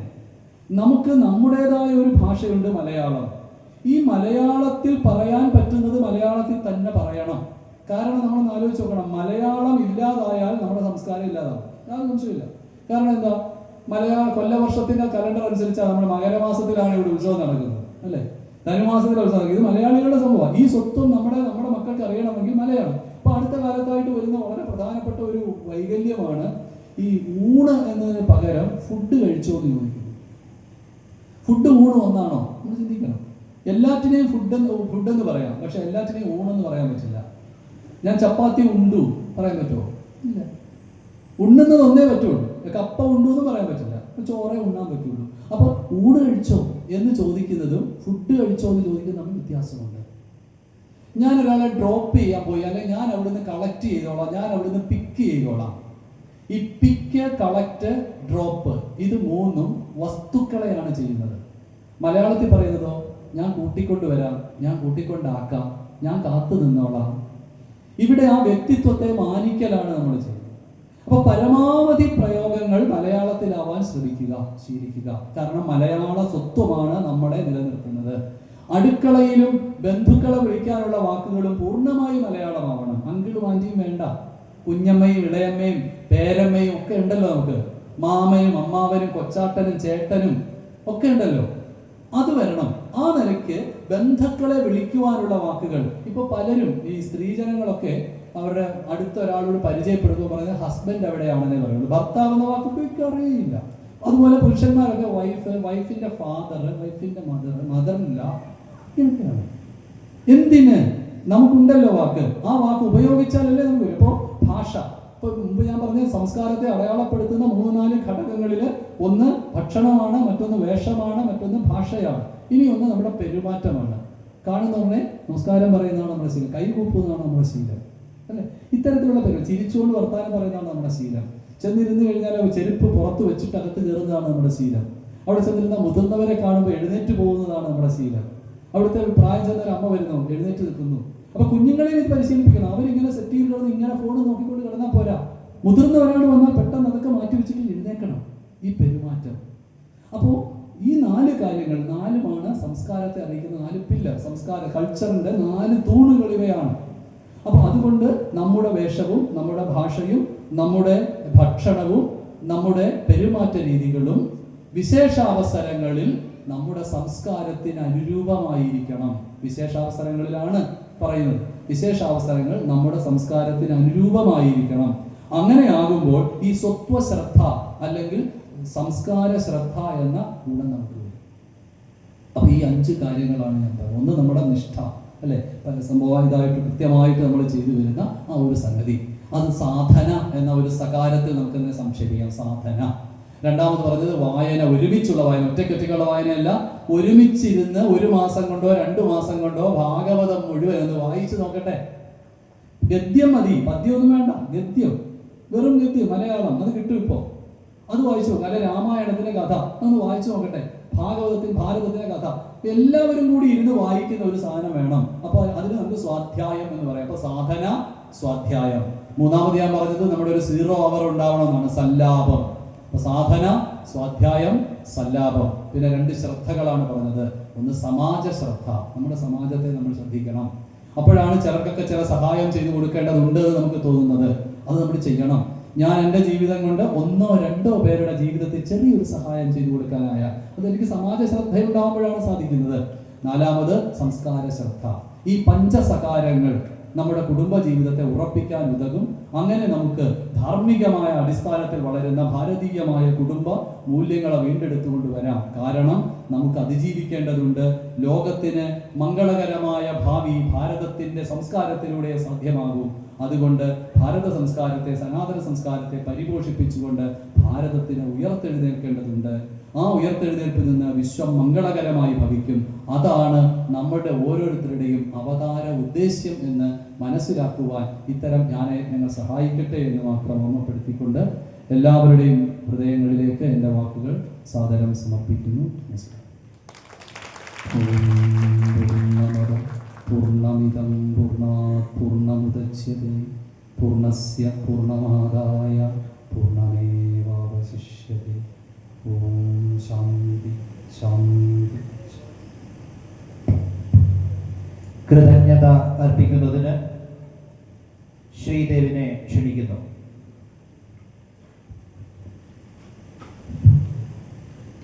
നമസ്തേ. കോത്തലയിളക്കാവ്